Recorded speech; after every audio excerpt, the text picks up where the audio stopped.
All right. Sorry about that, guys. I had a call with like an actual legitimate job offer, so I had to take it. Sorry about that. Okay, we are logging back in, and we'll see what's going on with these guys. I don't know about the party, what they're doing, but I suppose I could have played and not talked, but I don't know. I had to focus on that call. So, okay, we are back. Hmm.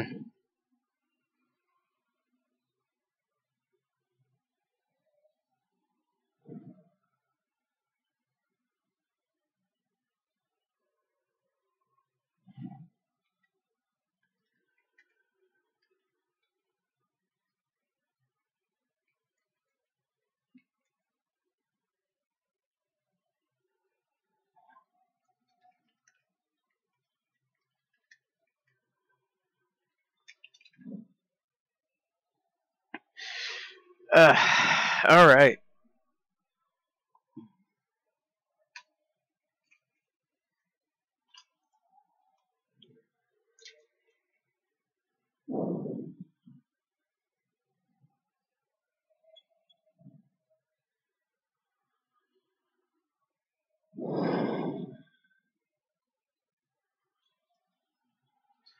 Okay, try this again.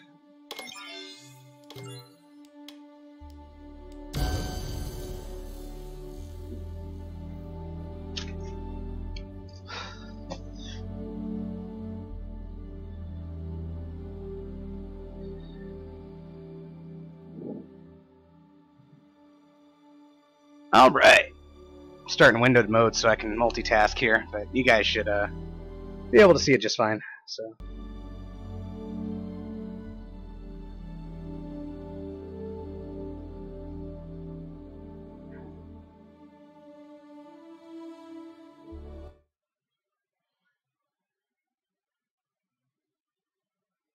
There we go.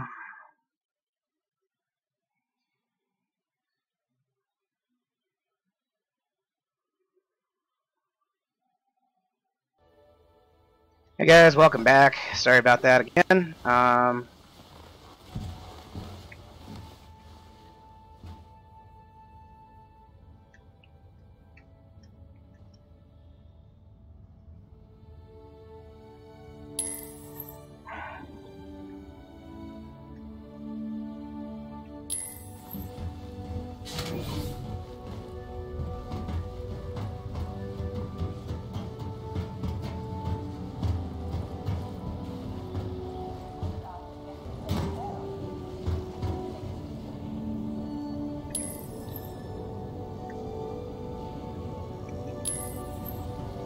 I bet they're sitting there struggling with those bikes.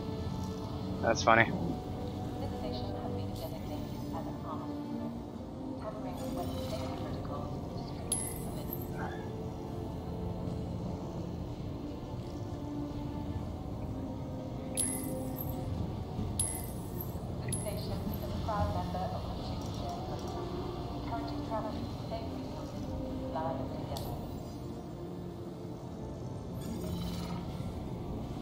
There we go. Okay. I guess I just would have been sitting in space anyway. A little less entertaining. Okay, specialty mount S5 variable pack. Now check this out. So that's the variable. Now, when we get the 788, C788, ballistic autocannon. Boom. That's right. Check it out. I love that thing. It's such a fun gun. Alright, so we got a gimbal mount. We're going to take off of...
So I should be able to use my cutlass stuff now. Automated ship organization system handles storage of all vehicles.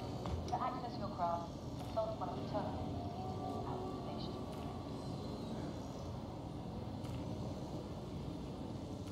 Kindly ask that guests exit airlock as soon as it is safe to do so.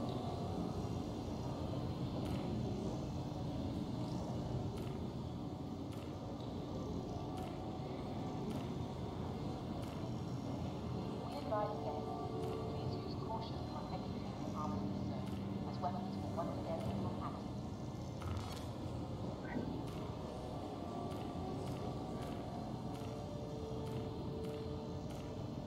For our guests' safety, this station has been designated as an armament zone.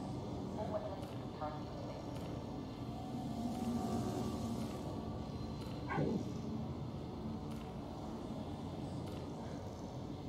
Space may be lonely. You don't have to. Save on resources and expenses. Join the ship share program. Unequip. Unequip. Unequip. To prevent traffic, we ask all arrival pilots to the designated landing. Okay, so the Hornet now Departing ships left. should be very easy.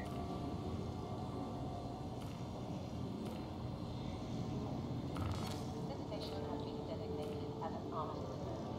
Tampering with weapon safety protocols is strictly forbidden.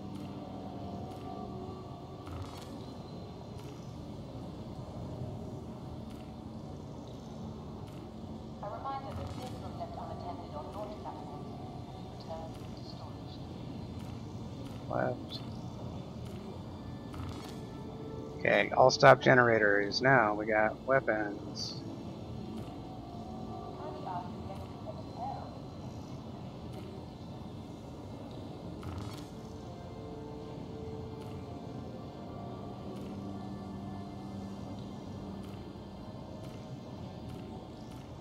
Space may be lonely.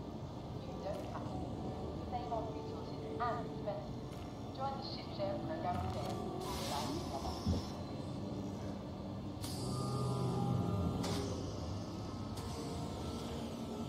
For your convenience, our automated ship organization currently stores all vehicles. To access your craft, consult one of the terminals located at the station. Please be considerate and avoid obstructing airlocks. Thank you for your time.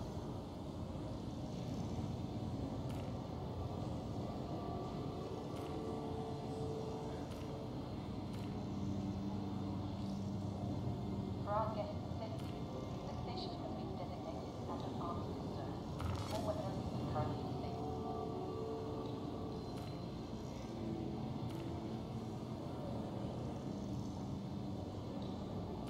We advise guests, please use caution when exiting the armament zone, as weapons will once again become active.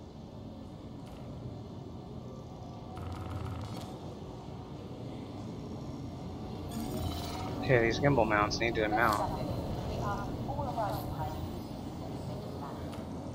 Launch platform for departing ships left.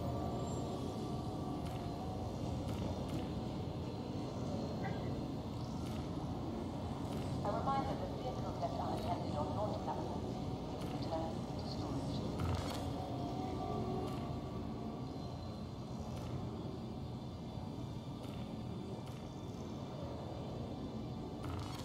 This station is a proud member of the Ship Share program, encouraging travelers to save resources and fly together.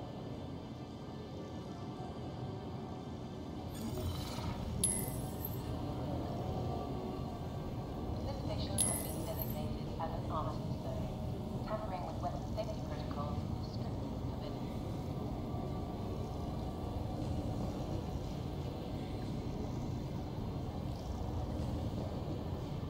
Space may be lonely. You don't have to. Save on resources and expenses. Join the ship share program today. Fly together.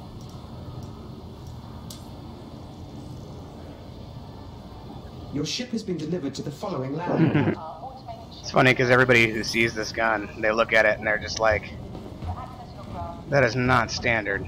That is not standard. That ship does not come with that gun. You know? And I remember one time this guy was even, he let me take a few free shots at him. And I hit him so hard with this gun. It's just, and I'm getting better at aiming it now, so it's like my shots are missing less.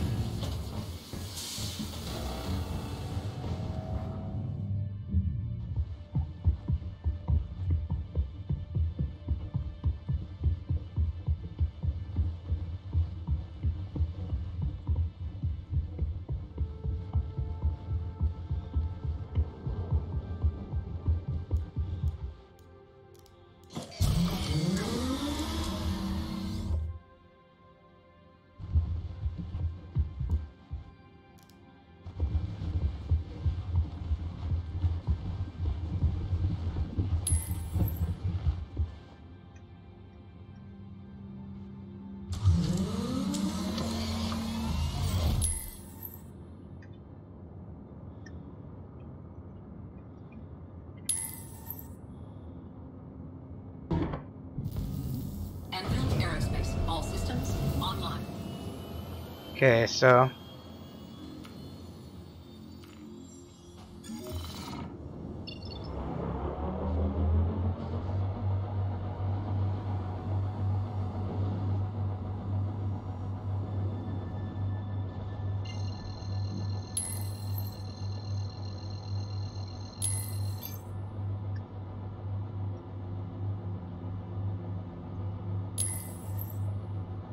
Launch drive is now on. Landing gear raised.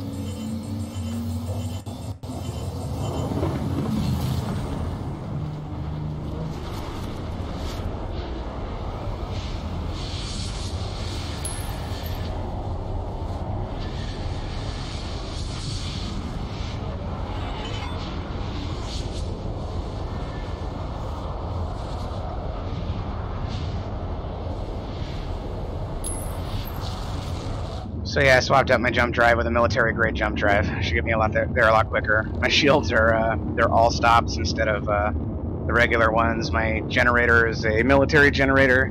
I've got all of my guns on spools which follow my mouse. So yeah, just about, well, I think every single system on this Hornet has been upgraded. So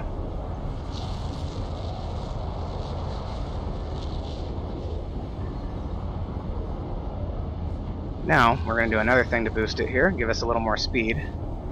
Overclock our...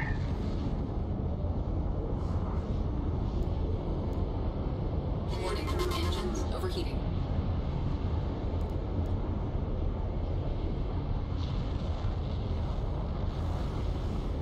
There we go. Yeah, the engines kind of overheat a little bit, but if we get those bracers on...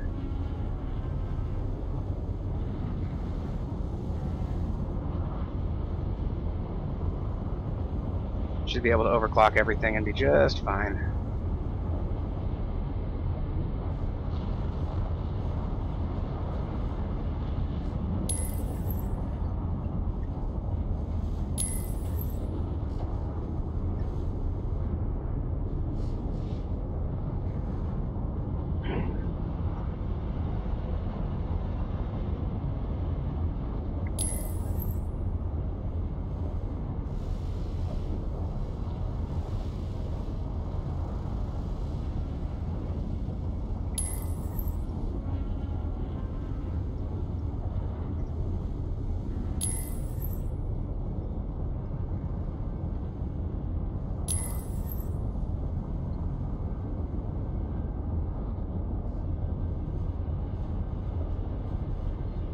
Alright, so I'm going to go ahead and run my stream for about a half hour longer today, because of the fact that I kind of had a little bit of a stall there, so I don't want to jip my my Patreons here and you know, not give you guys everything that you deserve. So we're going to go ahead and we're going to roll for another half hour today just to make up for the fact that I had a little bit of a delay there, synced up. So all right, now I'm just making the rounds. I'm just checking all the chats, making sure I'm not missing anything. If I am sorry. I'm still getting used to all this chat interface stuff, and it's hard to keep everything going. So, all right, looks like we have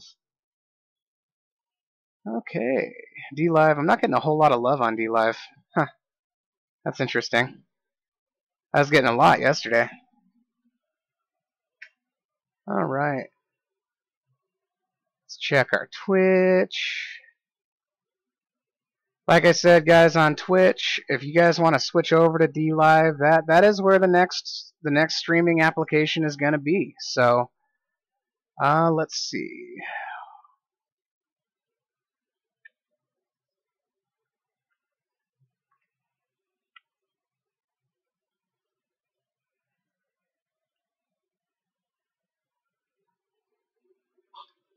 Mm-hmm.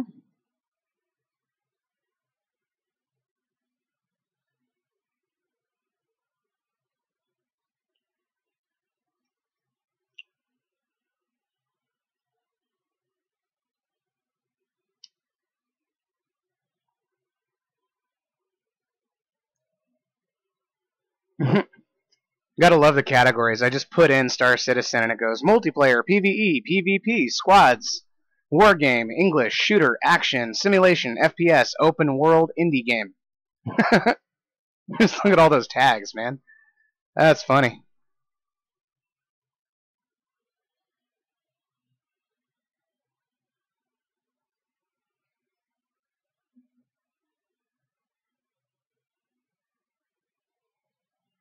Alright, so we've got that.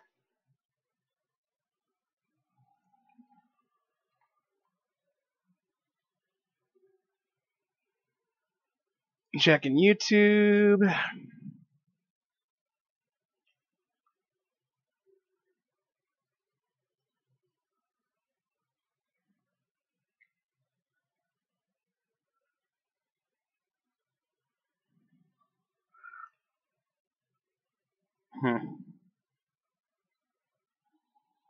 Alright.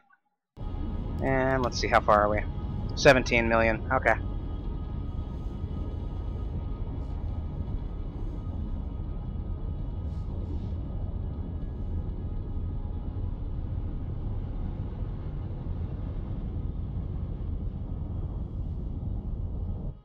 Might as well send this email off then. Yeah, I gotta multitask and do work-related stuff, so sorry about that, guys, but part of being an adult. If you ever get to that point, sorry, I shouldn't say it that way. When you get to that point, if you got some kids here, I'm sure we got some kids watching. You know, life does, you know, keep happening, whether you want it to or not, you know. And so I want to show you guys that it is possible to be a streamer, to enjoy life, to be part of a game, but at the same time, you can also be constructive and, you know, productive. So, anyways, I'm just kind of getting a little bit of this done while we're in transit here. It's going to take a little bit. Okay. Check out my restreams. Man, I am just not popular today. I'm so lame. A couple viewers. Huh.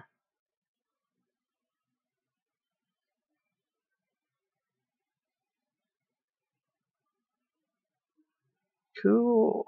Alright. Seem to be doing okay.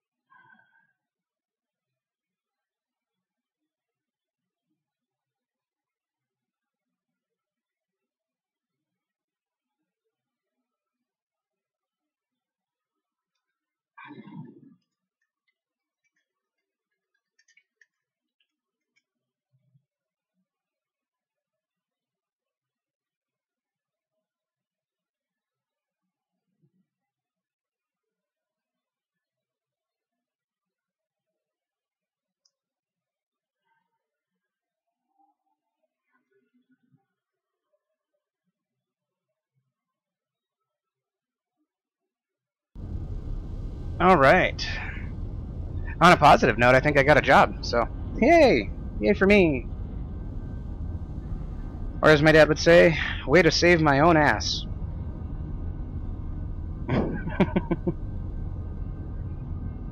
It's the dumbest thing, come home with a 4.0, only to get told, way to save your own ass. It's like, huh, that's cool.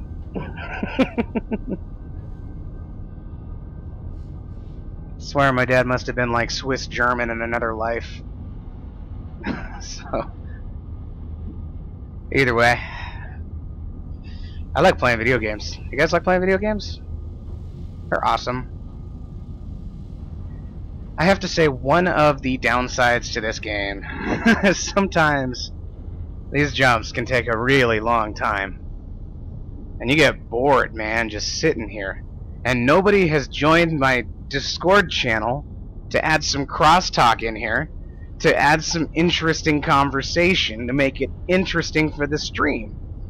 So I'm just sitting here like, man, I wish I had more friends. I don't have any friends. I'm a loser. Anyways, I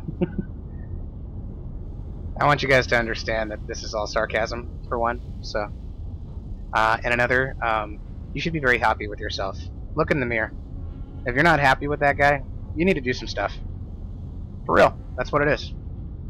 If you can look at that guy and be like, I'm happy with that guy. That guy is a badass. That guy's awesome. Other people will start to believe it too, you know? Eventually you start to become what you tell yourself you are. It's a form of magic with a K. That's why they call it spelling. That's why, what's the other term? Because yeah, word comes from the derivative of sword, which comes from this other term. So it's just there's a very little difference, you know, very little difference between the word sword and word, if you think about it. So, you know, the pen is mightier than the sword. Well, the pen and the sword have so much in common throughout all intrinsic history, Chinese history, everything, that it's actually pretty interesting. If you study this stuff and get into this, and it gets you into sacred geometry, and it gets you into these other aspects of it, you learn a lot about our, you know, about our reality, about the pen strokes of God, if you will, whatever you want to call God. You know, if you want to call him Allah, if you want to call him Vishnu, if you want to call him Brahma, whatever you want to call him. But the idea is that you can see the actual pen strokes of the Creator through sacred geometry. So, and if you, for instance, our reality can be determined as, you know, a base 9 computer program, you know, versus base 8 being on the computer. You're looking at a square screen, square pixels, square everything. Where our base 9 is a circle. You know, that extra number adds another dimension. And so that circle, that sphere, makes up everything within our reality. That's why everything's shaped like spheres. Well, shaped like circles, but you take a circle and put it in a 3-dimensional plane, it becomes a sphere. Which is why we don't live on a flat Earth, people, because once you get into the 3rd dimension, you move into a new shape. So it's impossible for our planet to be a circle because we're not 2-dimensional beings. We are actually 4-dimensional beings, but we observe our reality within the 3rd dimension. So, Quantum drive. alright. You gotta get into string theory, quantum physics when I get bored, you know? Quantum mechanics, always awesome.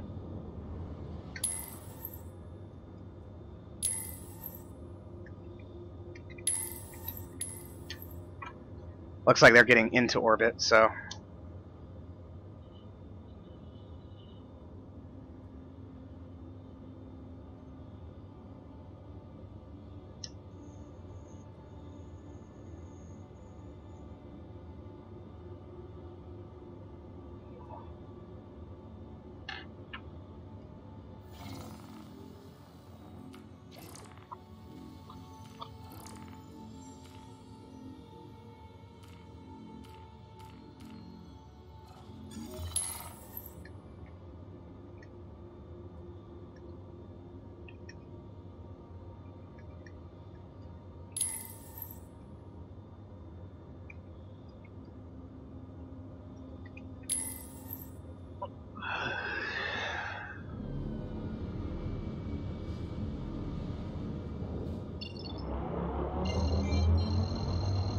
How did you feel?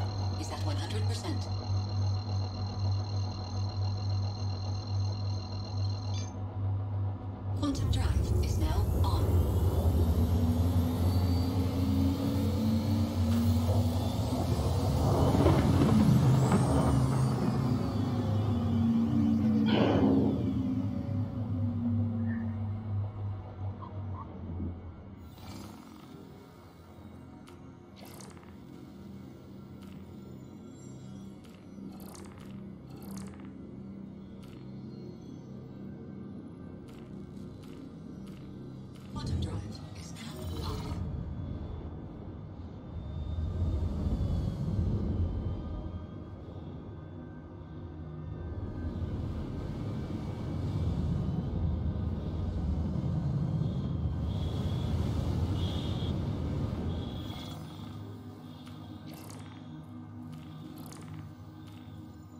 Quantum drive is now on.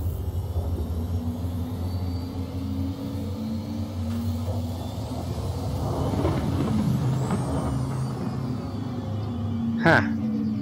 That's funny, that doctor guy just left, Is at so 100%. he took my bikes and just left, I guess. I guess he was happy with them. So, whatever.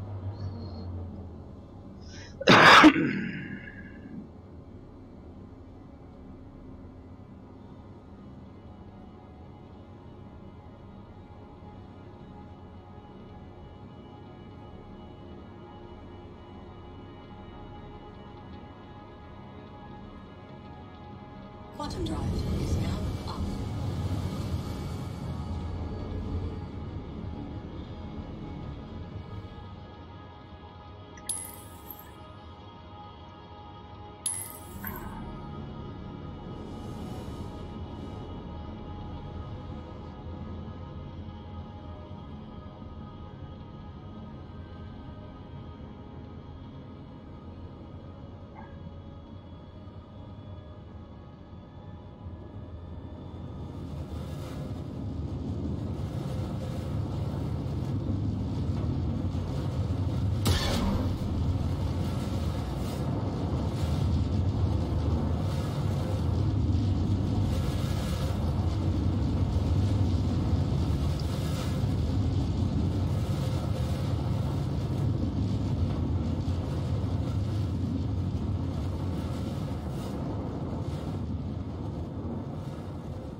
Alright guys, we are entering into the 4th hour of my stream. Sorry, it's been a little glitchy lately because we've been dealing with 3.5, which is just a very difficult, or sorry, 3.4, which has been getting more and more glitchy as time has gone on. I think the admins are they're focusing all their attention on 3.5. Anyways, Star Citizen is a game in alpha, so there is quite a few glitches, quite a few things that we deal with, but the game is so awesome and so fun anyways, as it is, that we're willing to still play it. Because it's just such a terrific game, and it's so revolutionary and so great and awesome and wonderful. So, oh, nice. Got that beautiful, serene sunset. So we're coming in here to take these guys out in my Harrier jet with a giant cannon on top of it. Because it's just the way Harrier jets should be made, you know? Cannons, you know? I love cannons. Cannons are awesome. Boom. All shall suffer and despair. Whee!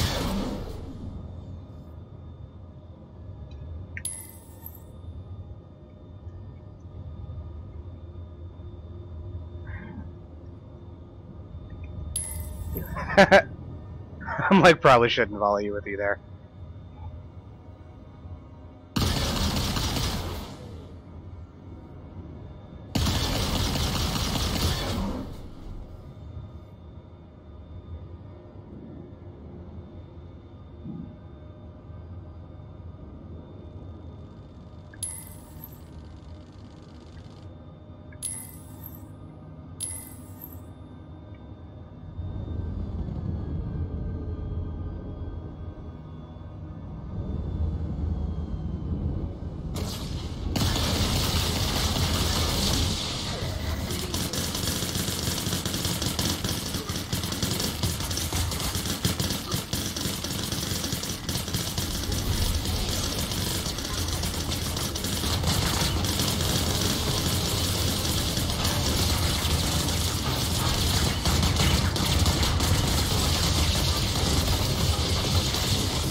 Stop.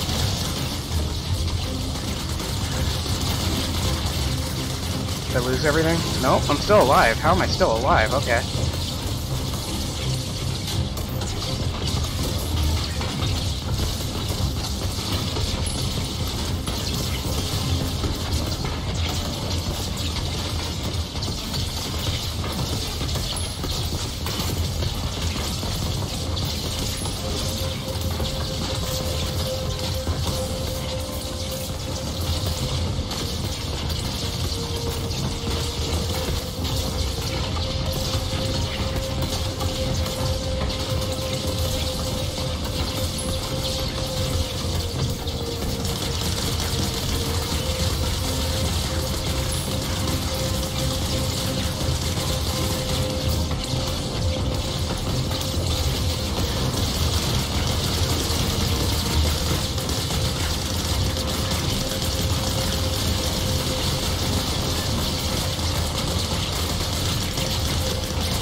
Come on.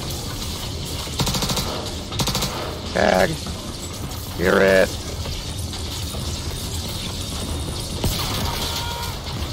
Oh, I got him.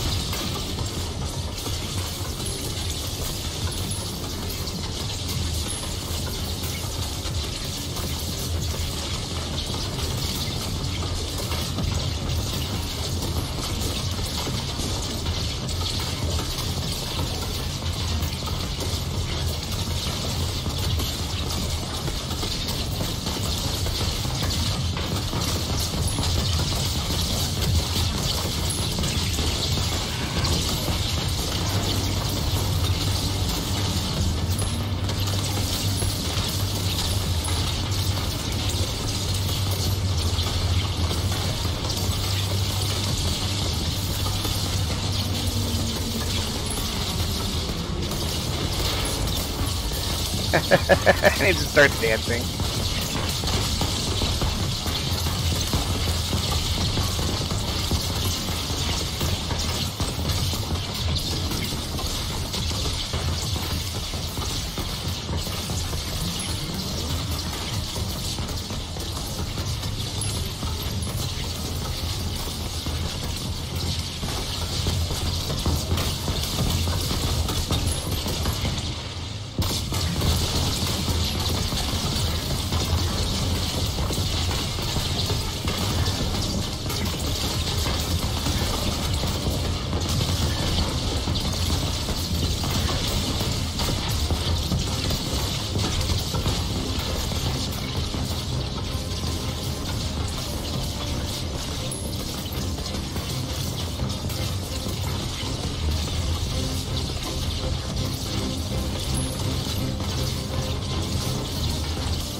It's funny, I don't think I have any actual serious damage to my ship. I think it's just...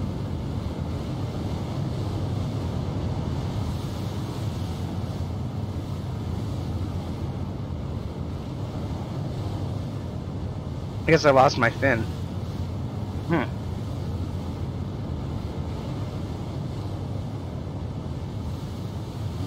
Doesn't really seem to be affecting me that much. You'd think losing your tail fin would be like a lot more of an issue.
Okay, we're almost out of atmosphere.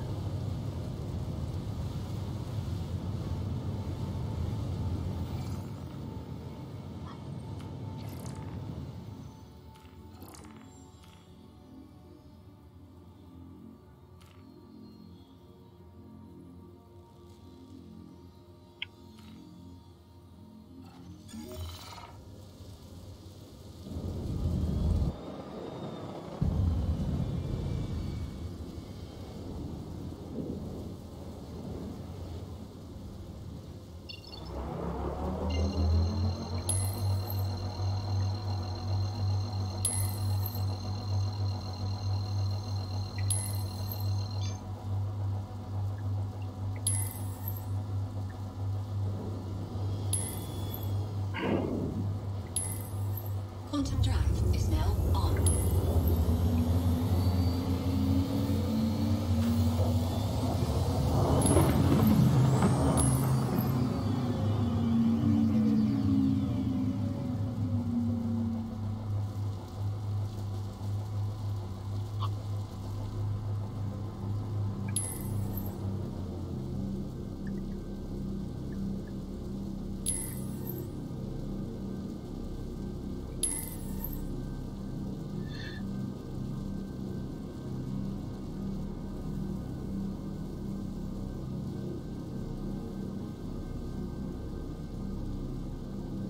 Quantum drive is now. I had someone talking to me about an orbital strike with this cannon, like, no way.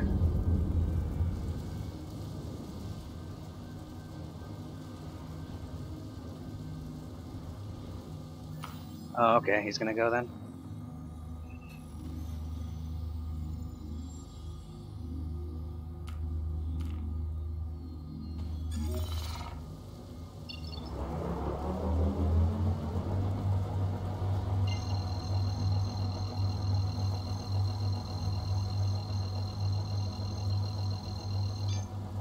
Quantum drive is now on. This guy's just not having a good day, I can see.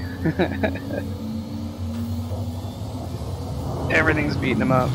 Looks like he's still alive though, so that's good.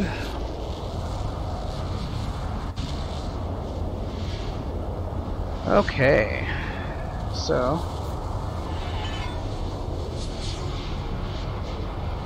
I'm gonna go ahead and make the rounds, check everything, see if anybody was talking to me. Sorry, the chat interface is just having issues today, so I'm not going to be as quick to reply to people, but that is a temporary problem. So, I actually have a tablet I might work with and integrate that.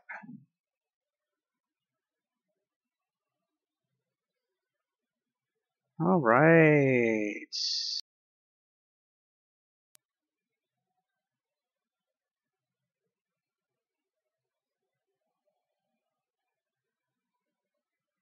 Hi guys. Yeah, there we go.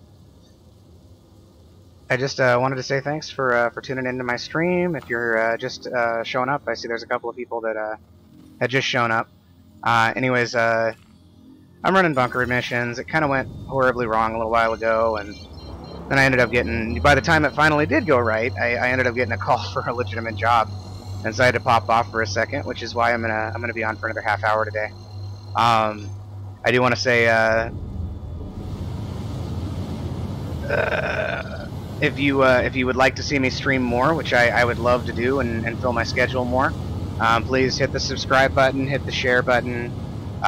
You know, just kind of help me spread around, go a little more viral, and what that will let me do is that will enable me to then stream at times. So, I mean, if I can, I would love to stream this full time.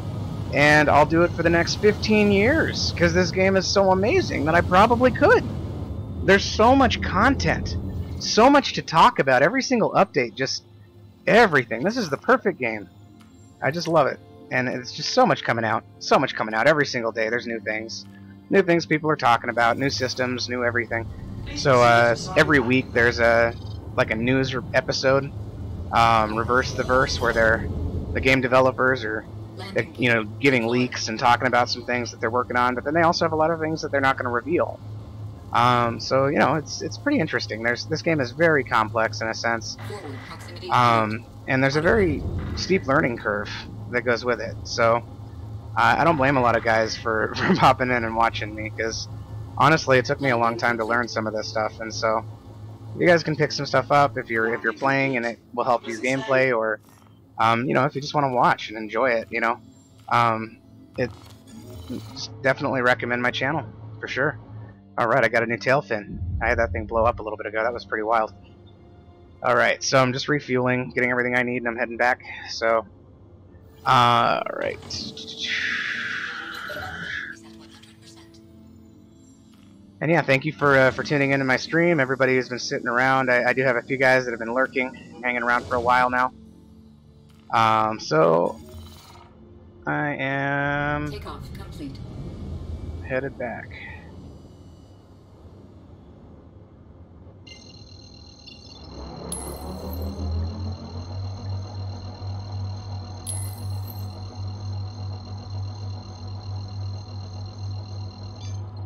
Quantum drive is now on. Landing gear. Raised.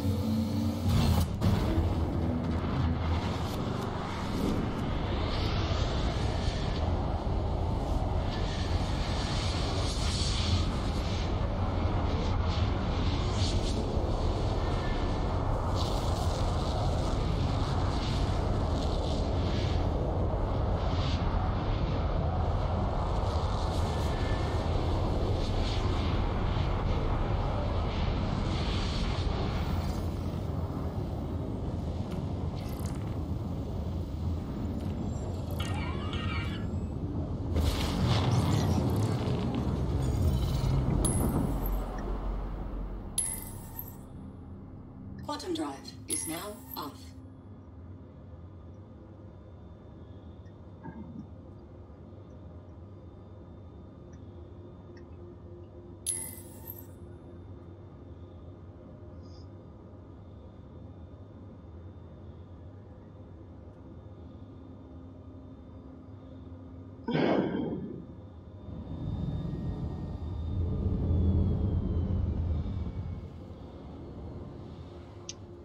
All right.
Quantum drive is now on.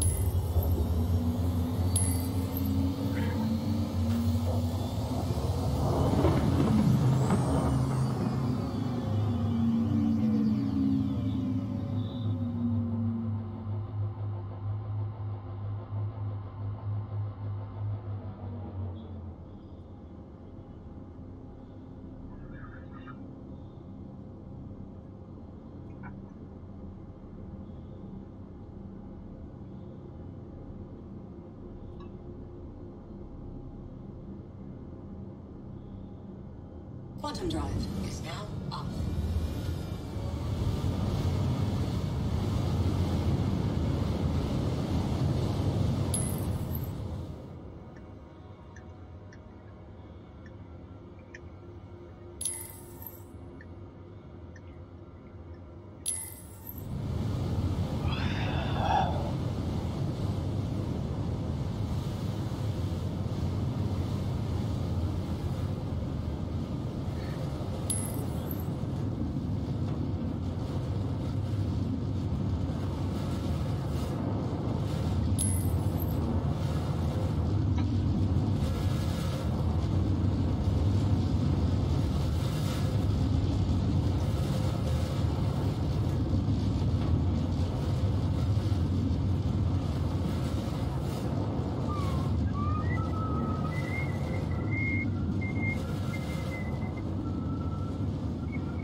Alright, heading into planetfall, gotta love it.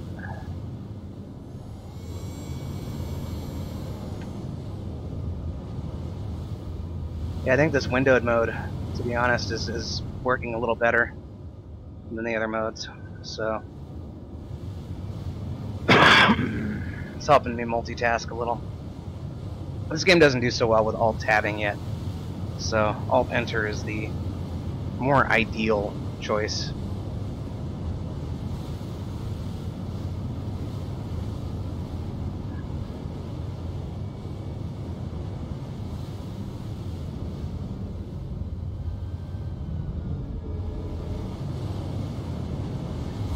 My guess is my upward motion wasn't affecting anything.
Landing gear deployed.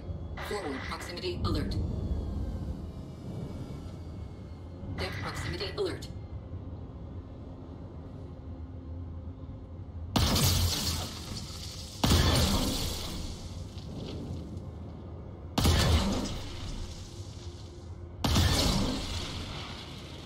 Port proximity alert. Landing complete.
Alright.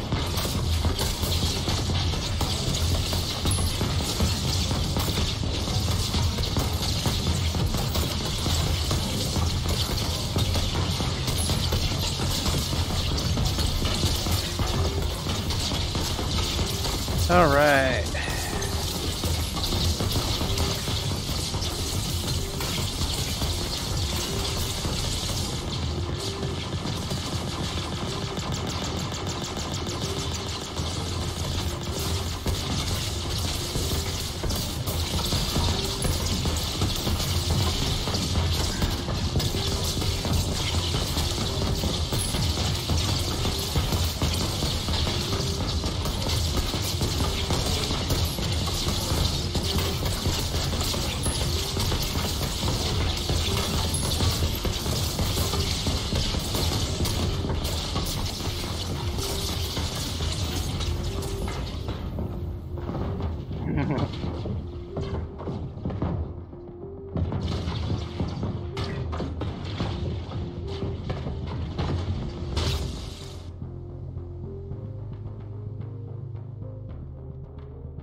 That's annoying. Yeah, so the turrets have this bad habit of respawning at the worst possible time. They'll like wait until like you're in the area where the quest is at, you know, and everything is, you know. So sometimes it's nice to leave someone out there just to rock the turrets if they respawn. But we just don't have that kind of personnel right now. Otherwise, we would. But let's see. Access your craft and solve one of the terminals located at the station. I'll climb for the arrow. Space may be lonely. You don't have to. Basically, have to claim every ship. And expensive. Join the ship share program today and fly together.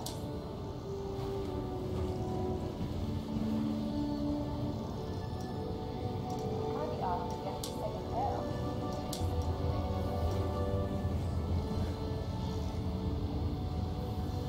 So,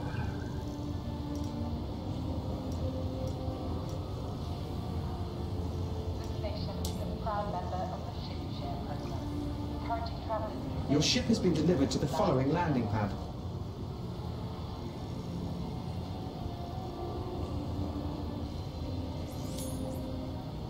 A reminder that vehicles left unattended on North okay, be right back.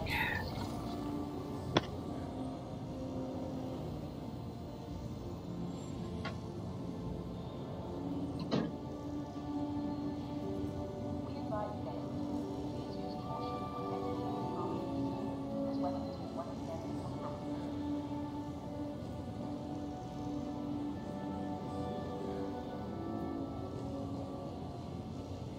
To prevent traffic, we ask that all arrival pilots use the designated line.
Alright, I'm back, guys. Sorry about that little delay. Anyways, just taking care of some job-related stuff while I'm doing this. So I am kind of waiting on a cooldown for my Cutlass. So until then, I'm just grabbing these bikes, these Drake Dragonflies, and positioning them.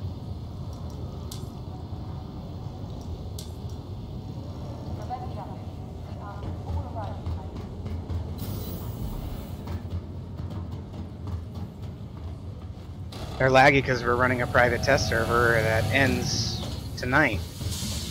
And tonight we get switched over to 3.5, which means I get to showcase 3.5 tomorrow. It's going to be great. I'm actually really excited about that. So it's going to be a really fun stream tomorrow. It's going to be the first official, I believe, as far as the information has, been led to, as far as I've been led to believe with the information. So it's going to be interesting, because yeah, we're going into full live 3.5 tomorrow. We've been anticipating and waiting for it for the last couple of months, and I get to finally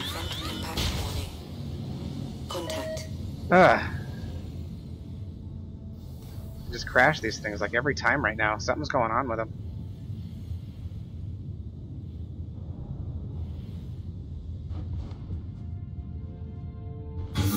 So yeah, we get to do 3.5 tomorrow. It's going to be an awesome showcase. We get to go over the new flight model. There's going to be a couple new ways to make income, several new ships that have not been, accessible until just now. There's a new ship that's going to be coming out, the Drake Corsair, which, honestly, to tell you the truth, I might be too broke to get it because it's just kind of too expensive. It's out of my price range. But it is going to be cool because I'm sure someone will let me borrow one, so I can actually, do a video and show you the ship anyway. Unlike the other vehicle type, ships that are capable of transporting vehicles, specifically the Drake models, because I love doing the Drakes. They're just fun. The Drake interplanetary models. There's going to be, out of that, the Drake Corsair. The Corsair can carry an Ursa rover, and I believe, and I'm not 100% sure, I've been told that it could possibly even hold a Nova tank in it.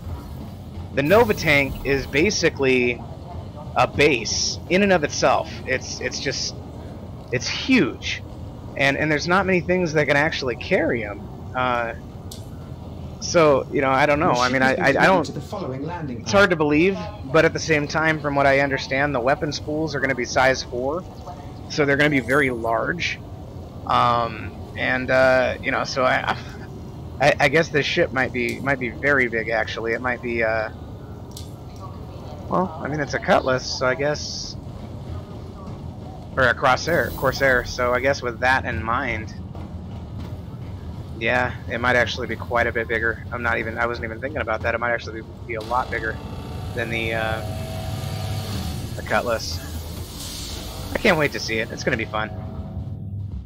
And its wings look almost like sails. It just looks so beautiful.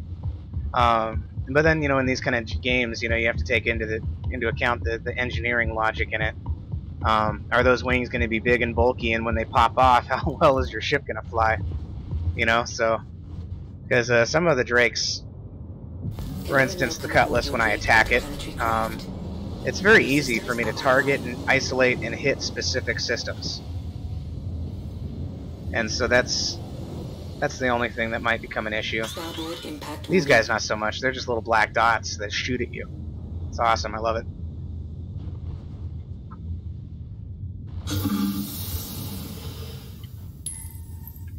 Alright.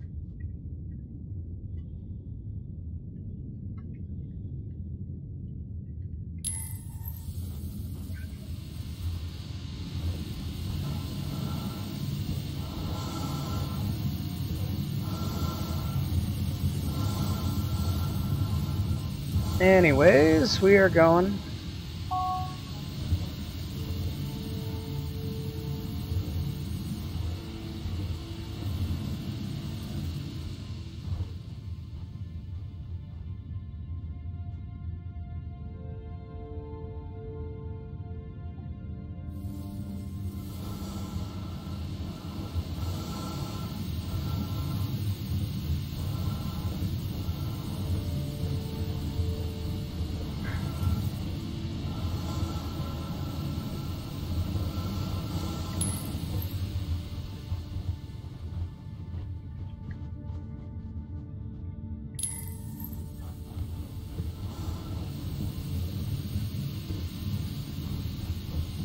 I just can't wait for Bishop to tell me that's impossible. I love it. Everyone's like, 3? You can't do that. That's not possible. Then how do I have it? Why is it currently happening?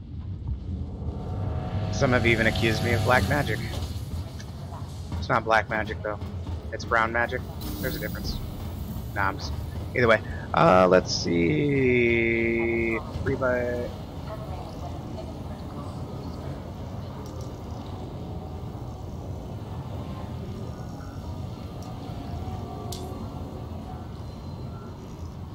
Your ship has been delivered to the following landing pad.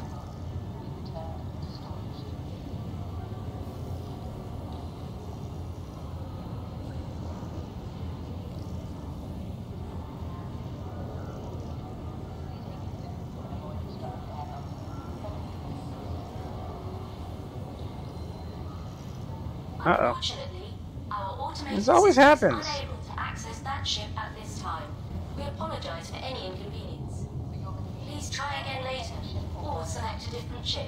Storage of all vehicles. To access your craft, consult one of the terminals. Always happens when I'm staging.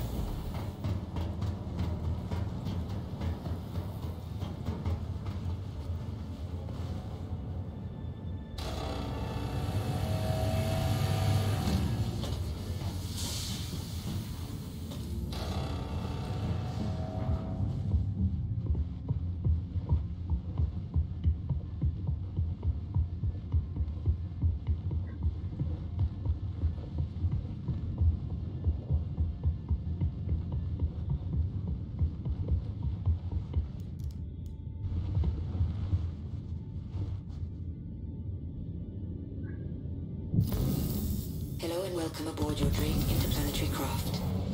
Your systems are online.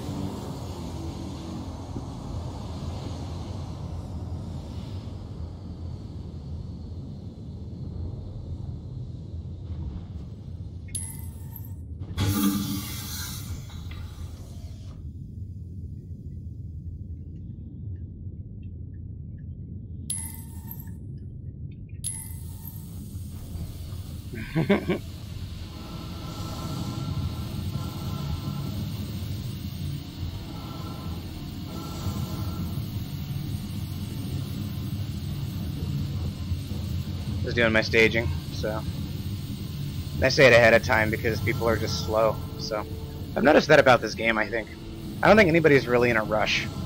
Everybody's just chilling. If you try to be in a rush in this game, you're gonna get stressed out and have a heart attack or something.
Your ship has been delivered to the following landing pad. To prevent traffic, we ask all arriving pilots to use designated landing. Launch platform has departed.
aboard your Drake interplanetary craft.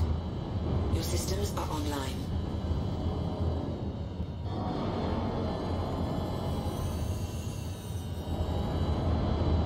Front impact warning.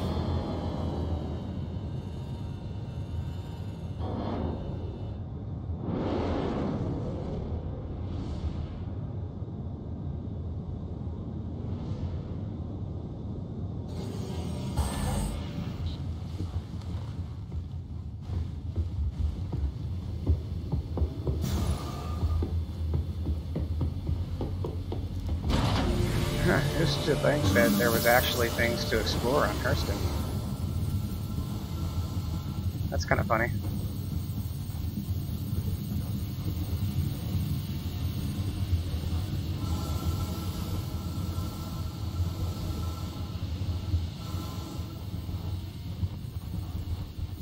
Okay.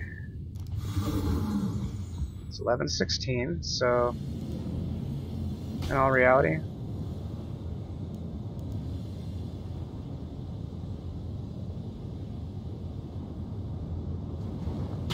Impact warning. I see.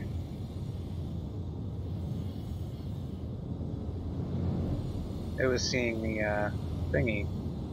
Starboard impact warning. Boom.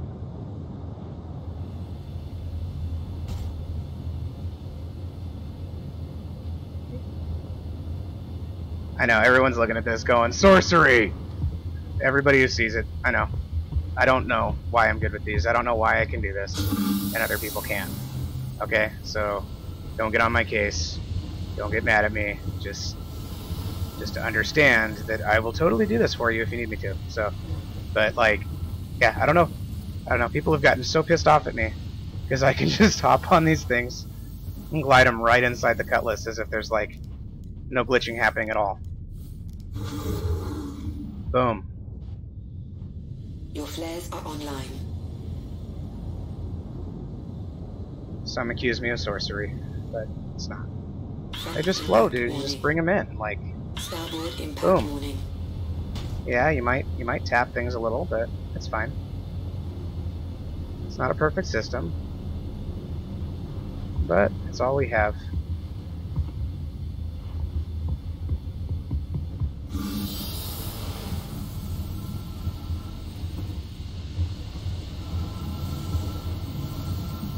In all reality, it's commitment, though. I've committed myself to getting really good at navigating and maneuvering these bikes. So, you put in a commitment, you learn, you make that your thing, and now bikes are my niche.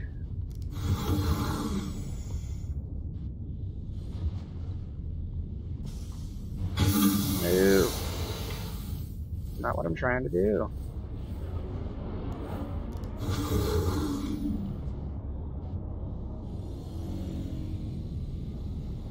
Starboard impact warning.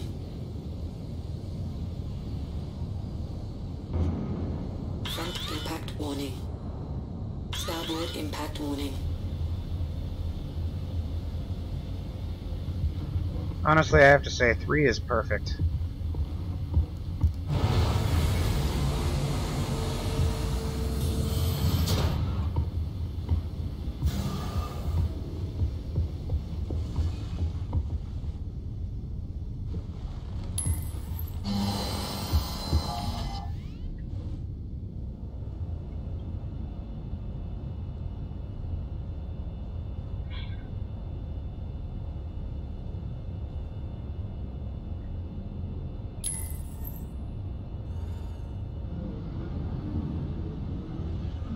Landing gear down.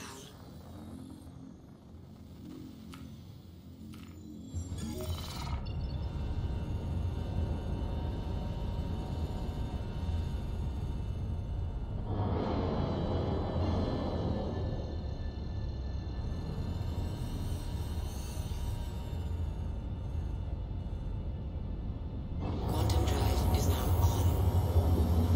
Landing gear.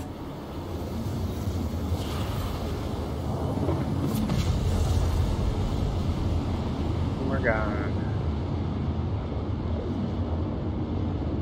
So this is going to be a little bit of a long trip. Let's see, I'm going to do the rounds here and just check all the chats. See if anybody's saying anything. I wanted to thank everybody who subscribed. Thank you for all the people who have been offering advice. I actually have been getting some really awesome advice from people. Dantian, I think that's your name. Dantian, thank you for following me. I see you on DLive. Just want to give you a shout out. Same with Dark Hood, Emo, Red Faction, some of these guys that Flying Wombat. I'm Gunslinger. thanks for following me, guys. You know, you're helping me kind of get my start, and definitely appreciate it. If you can, you know, if you guys want to help me out, anybody who's watching, if you can hit the like, subscribe button, kind of just, you know, hang out and talk and just kind of be a part of my channel, part of my community, that'd be great. You know, we can actually have a lot of fun just hanging out, and I really want to make this, you know, a thing I can do often, and by helping me out, by subscribing, if any of you want to hit my PayPal or hit something like that, show me a little love that way, I'm totally cool with that.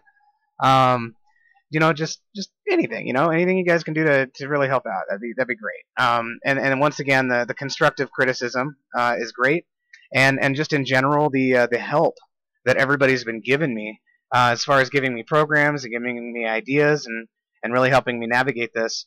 I appreciate it, and I just want to say thank you. So let's see. I'm just checking our YouTube live.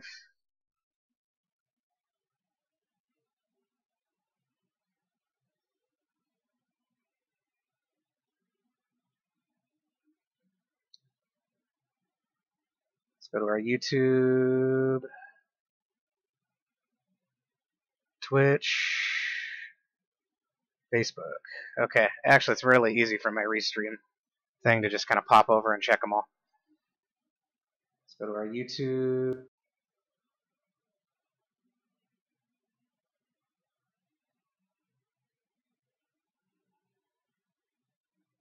All right, let's see. Nothing on Twitch. Okay. Got my original 4 followers on Twitch. I do want to thank you guys for subscribing. Very much appreciate it. Let's see. I'm just checking things out, checking chats out, checking Facebook, seeing if anybody's giving me any love on Facebook. That's always cool. I like stuff like that, you know.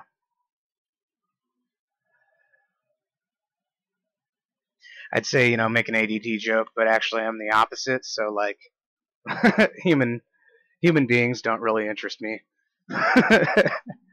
but you know, that's just how it is. I'm more interested in concepts and games and stuff like that. Let's see. Come on. I'm just trying to get my Facebook to work, but it's not wanting to pop open. It wants to resist. Part of the resistance against me. I knew it. It's all a conspiracy.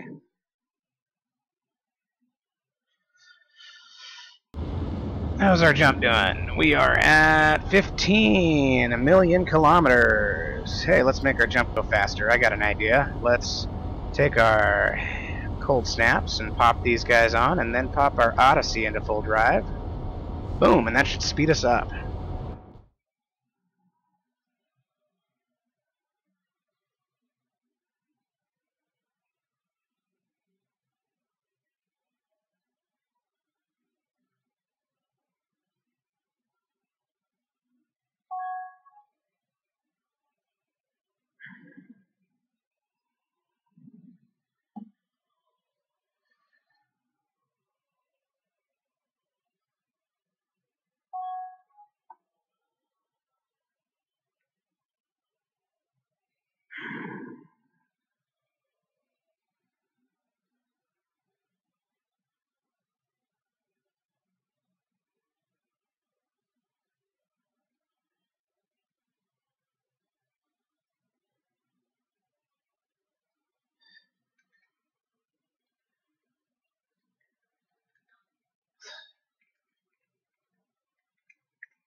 Alright, there we go.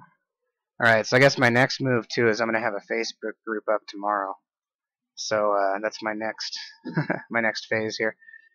Alright. So everything seems to be fine. Not getting a lot of chats, but we are getting a couple people subscribing, so that's cool. You know, to the new people subscribing, I really hope that you guys enjoy the channel. Feel free to hop on, chat. I'm going to try to keep up with you guys as much as I can in real time. Today I am going to be working on some solutions to some of my chat issues today. But that shouldn't be too big of an issue. Alright. We are 3 million.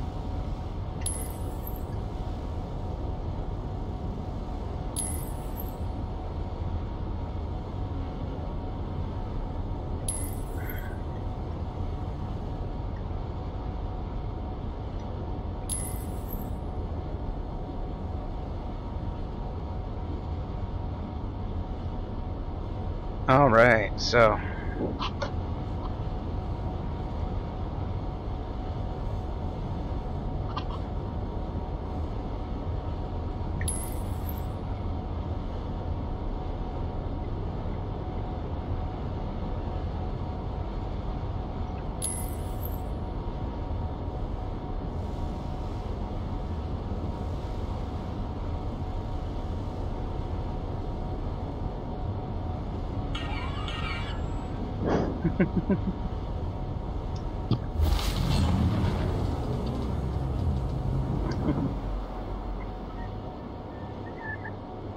Quantum drive is now off. the funny thing is, I said the garbage dump, not because of his name being Garbage Man Dan, but because of the fact that they just found a garbage Your dump. chaff is online.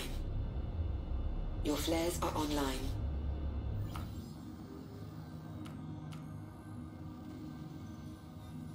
See where all these guys are at.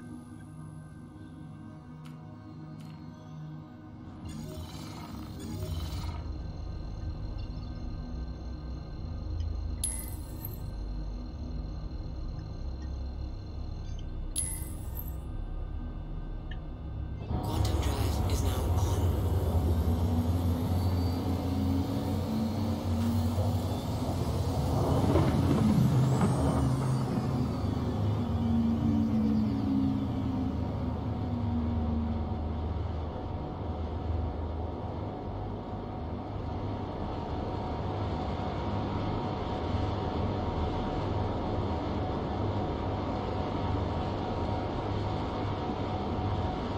Quantum drive is now off.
hydrogen fuel is at 100%.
Waiting for these guys to show me where I'm going here.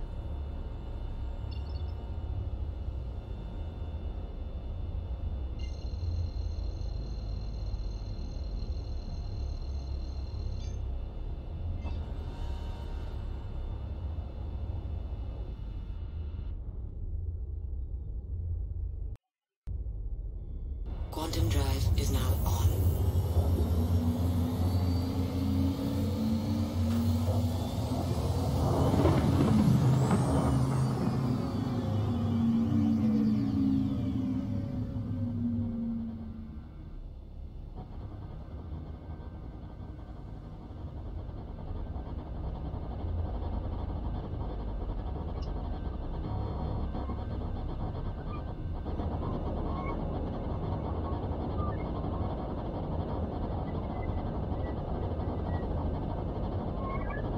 Quantum drive is now off.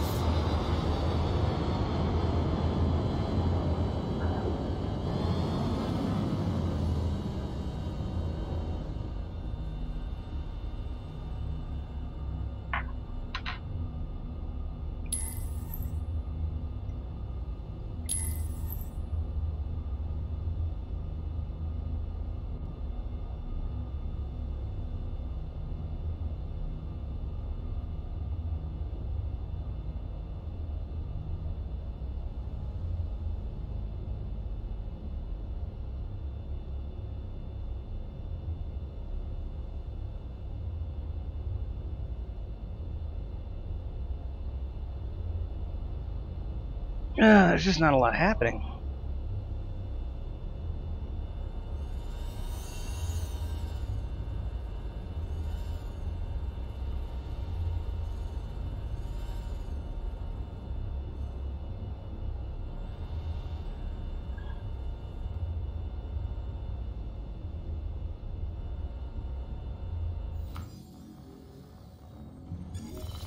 Let's see, I could go do a bunker run, but the only problem with that is that actually risks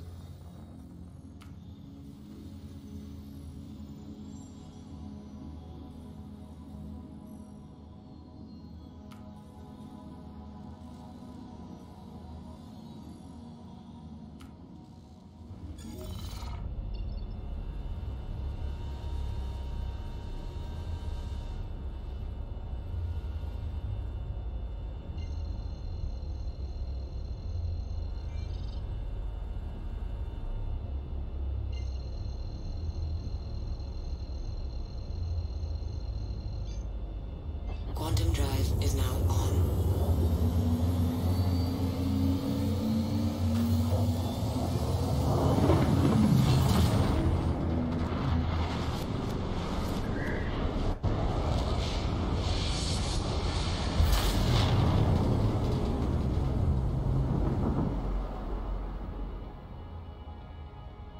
Quantum drive is now off. So,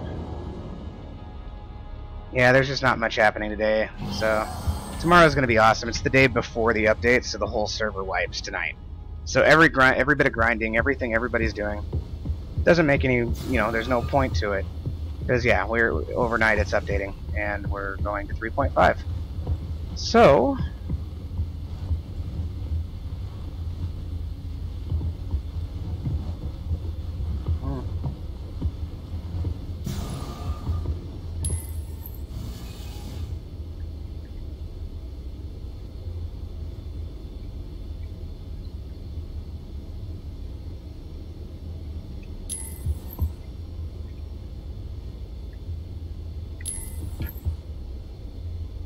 alright. Okay, guys, I'm hitting the end of my stream. I gotta go be an adult. I gotta go do stuff. So, it's been great. Thanks for watching. If you guys want to subscribe to my channel once again, go to the, or you know where to go. If you want to subscribe to my channel, that'd be great. If you guys can hit that share button, that would be great. Share me on Facebook, share me on Gab, share me on Twitter. Everything. Help me go viral. Help me get to a point where I can do this a lot more, and that would be awesome. Because that's really what I want. I want to just do this. I want to just be happy. I want to hang out. I want to play games. I want to play games that are new and in the alpha phase and show them to people, can talk about them, because that's awesome, and I have fun doing that. So, anyways, it's been fun. Thanks for tuning in. This is Stonewall Jefferson signing out. We'll catch you here at another time. I might be on later tonight if things allow that to happen, but really it just depends on circumstance. I will be on for sure tomorrow at 7 o'clock a.m., I believe. Let's see. So Monday, Tuesday. What day is today? Today is Monday. Yeah, tomorrow's Tuesday. Okay, so yeah, tomorrow will be my my next one, but then after that, I don't have another official stream until 8 o'clock a.m. on Friday. So Wednesday, Thursdays are my fiance's day off, so I just take those off from the stream so I can spend more time with her. So, anyways, guys, it's been fun. I'll catch you again probably either tonight or tomorrow morning. So have a good night, have a good day, whatever it is, and I will see you soon.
Here we go. 4, 3, 2, 2. Yes, Alex Jones. We're live. Wow, it's good to be back for the second visit. It's good to be here, man. It's good to see you. We've got Trump meeting with Kim Jong-un. We've got the Cohen hearings in Congress. A lot of energy going on. A lot of things are happening. Planets are aligned. We should tell everybody that you and I had, well, first of all, we had a long conversation on the phone, which led to just a lot of talking. You were about driving to things. Vegas a few weeks ago. We talked like an hour and a half. And then we decided to do another podcast. And we cleared the air on the phone. We decided to clear the air more on a podcast. There's a lot of things going on. I told you a long time ago that I would have you back on. And in the interest of being completely honest, I was hesitant to do it, not because I didn't want to talk to you, but because of just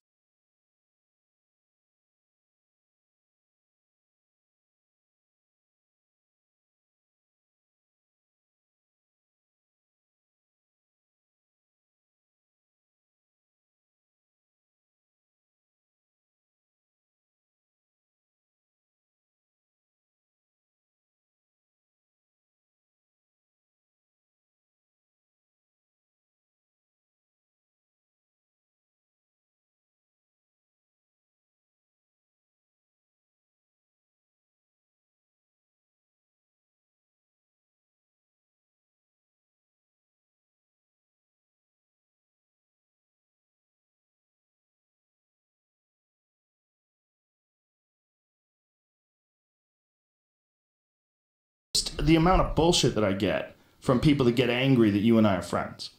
You know, that why give that guy a platform? That's the big one. Why give that guy a platform? That's the big one. You know, but you and I have always had a good time together.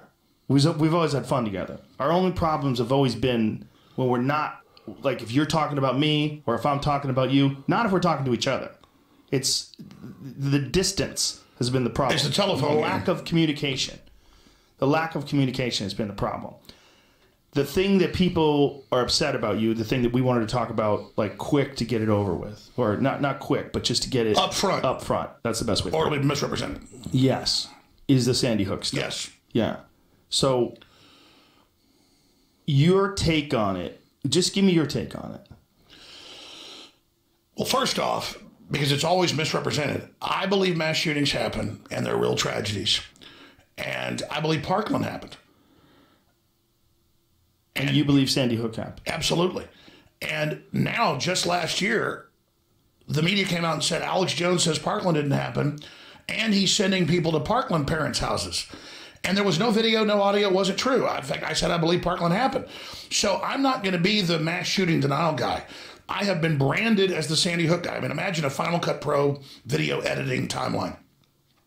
And you go back almost, it was 7 years ago, I guess it's more than 7 years now, and the internet didn't believe some of the things about Sandy Hook.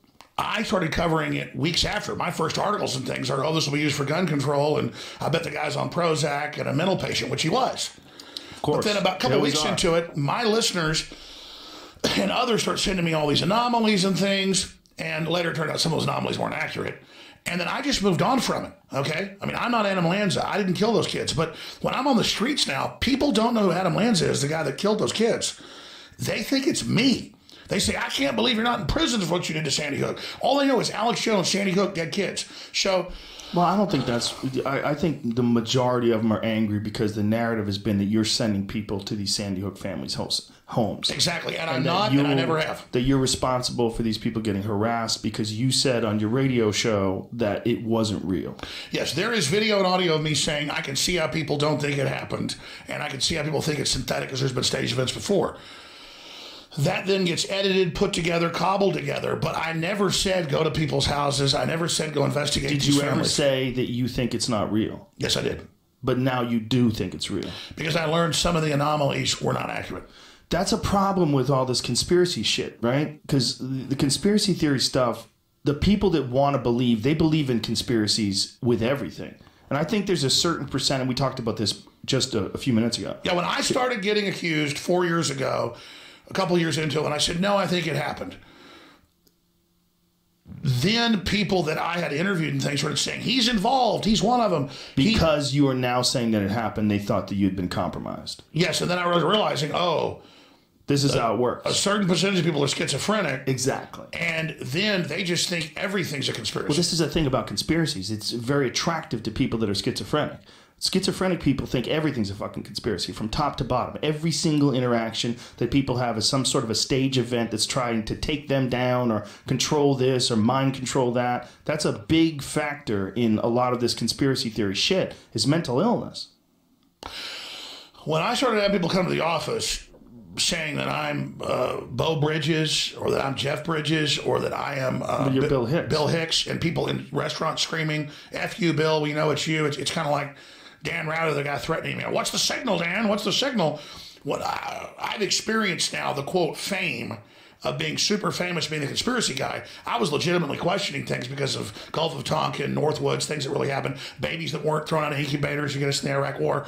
But I kind of realized a few years ago that I kind of had my own mild psychosis in that when you've been lied to by the media and the culture so much over and over again, everything then starts becoming automatically, you're sure it's fake. And then everything you see fits into that.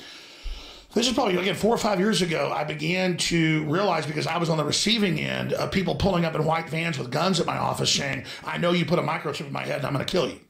And so it was kind of like, once I got super famous, it was like, whoa, there's a certain percentage of people that are way off on the spectrum where they believe everything's fake. And then there's people that believe everything they hear is true. I mean, you should be questioning, you should have the right to do it, but it's somewhere in the middle. And so this is what I'll say about Sandy Hook.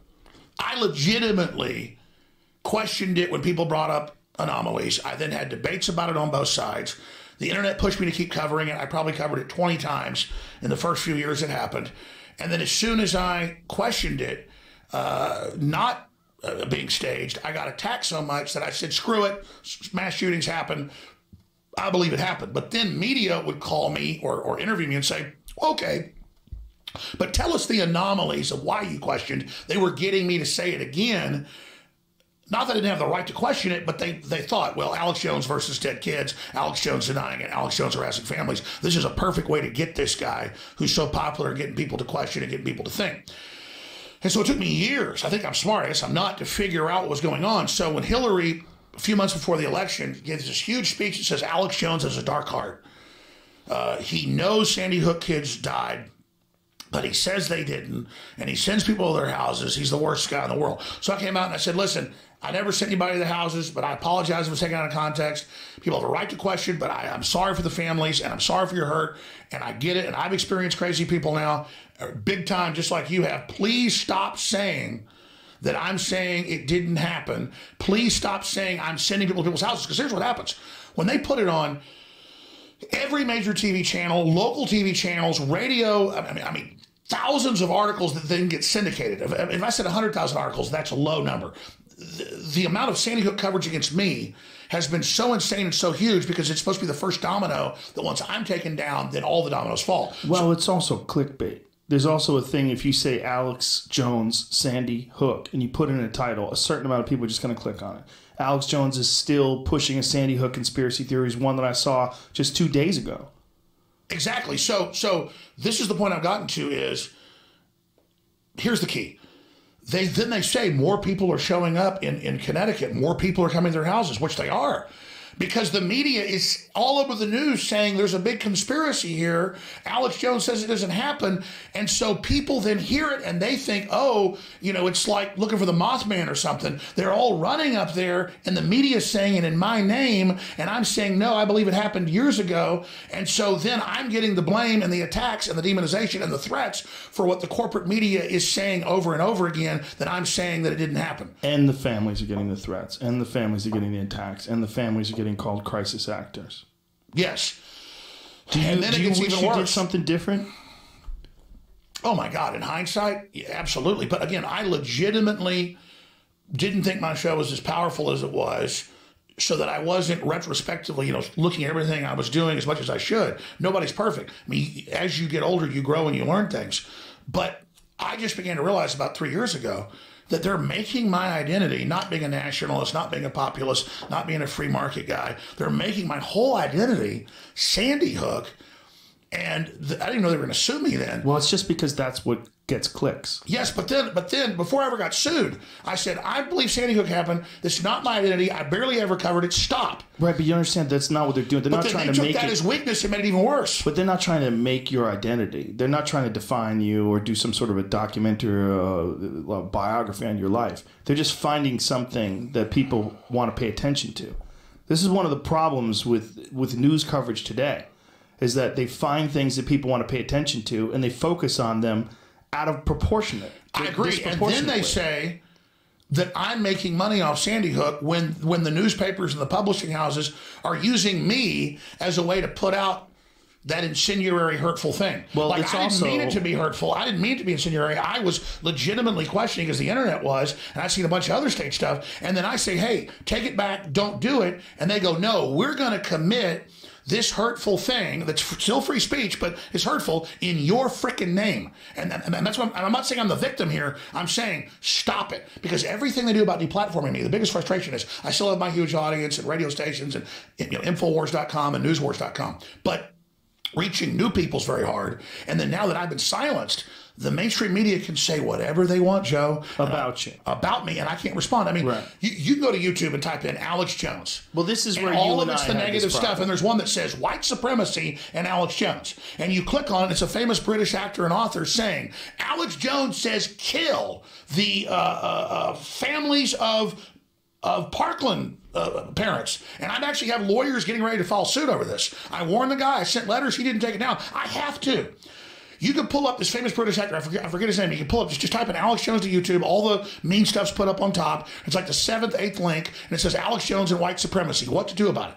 And he says, Alex Jones and the white supremacists are saying go to the people's houses at Parkland and kill the parents. And we have to take him off the air because he says kill the parents. There's no free speech for killing parents. And I'm like, dude, do not say that. I'm going to get killed. I mean, I have never said nobody died at Parkland, and I sure as hell didn't say kill their parents. Let's take, so now, let's take what I'm it step saying by is, step. you talk about fake news. They have green-lighted making anything you can imagine up about me. And it's like insane. And that's all I'm saying is that at a certain point, it's like Jesus. I get it. Let's take this step by step. I'm sorry, I'm ranting. It's okay. Listen, this is what we want to give you an opportunity to communicate and clear the air and talk, and some of the shit that you and I talked about earlier. There's a bunch of things going on. One, it's a story that attracts people's attention, right? A story of a guy who's saying that people didn't get killed when they did get killed. And it's horrific for people to look at. It's horrific to people to think about, that their own children would not only get murdered, but then someone would accuse them of being a crisis actor.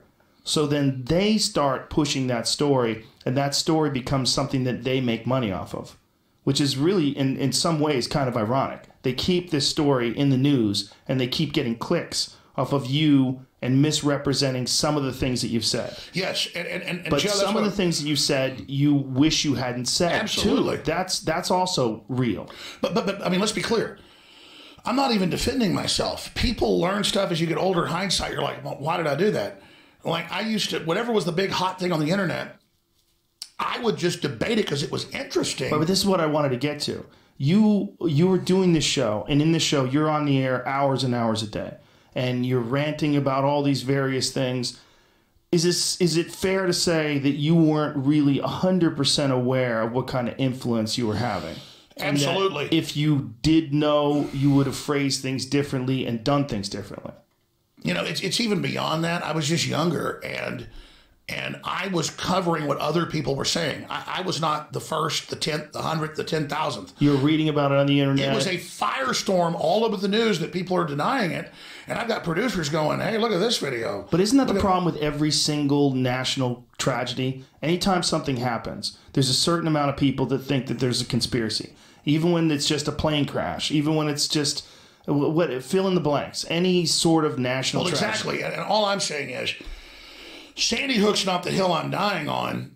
I support people's right to question, and I understand because there's been so much lying in corporate media and by governments and staged events that are admitted and declassified, that once people see that one thing was staged, then everything else must be staged.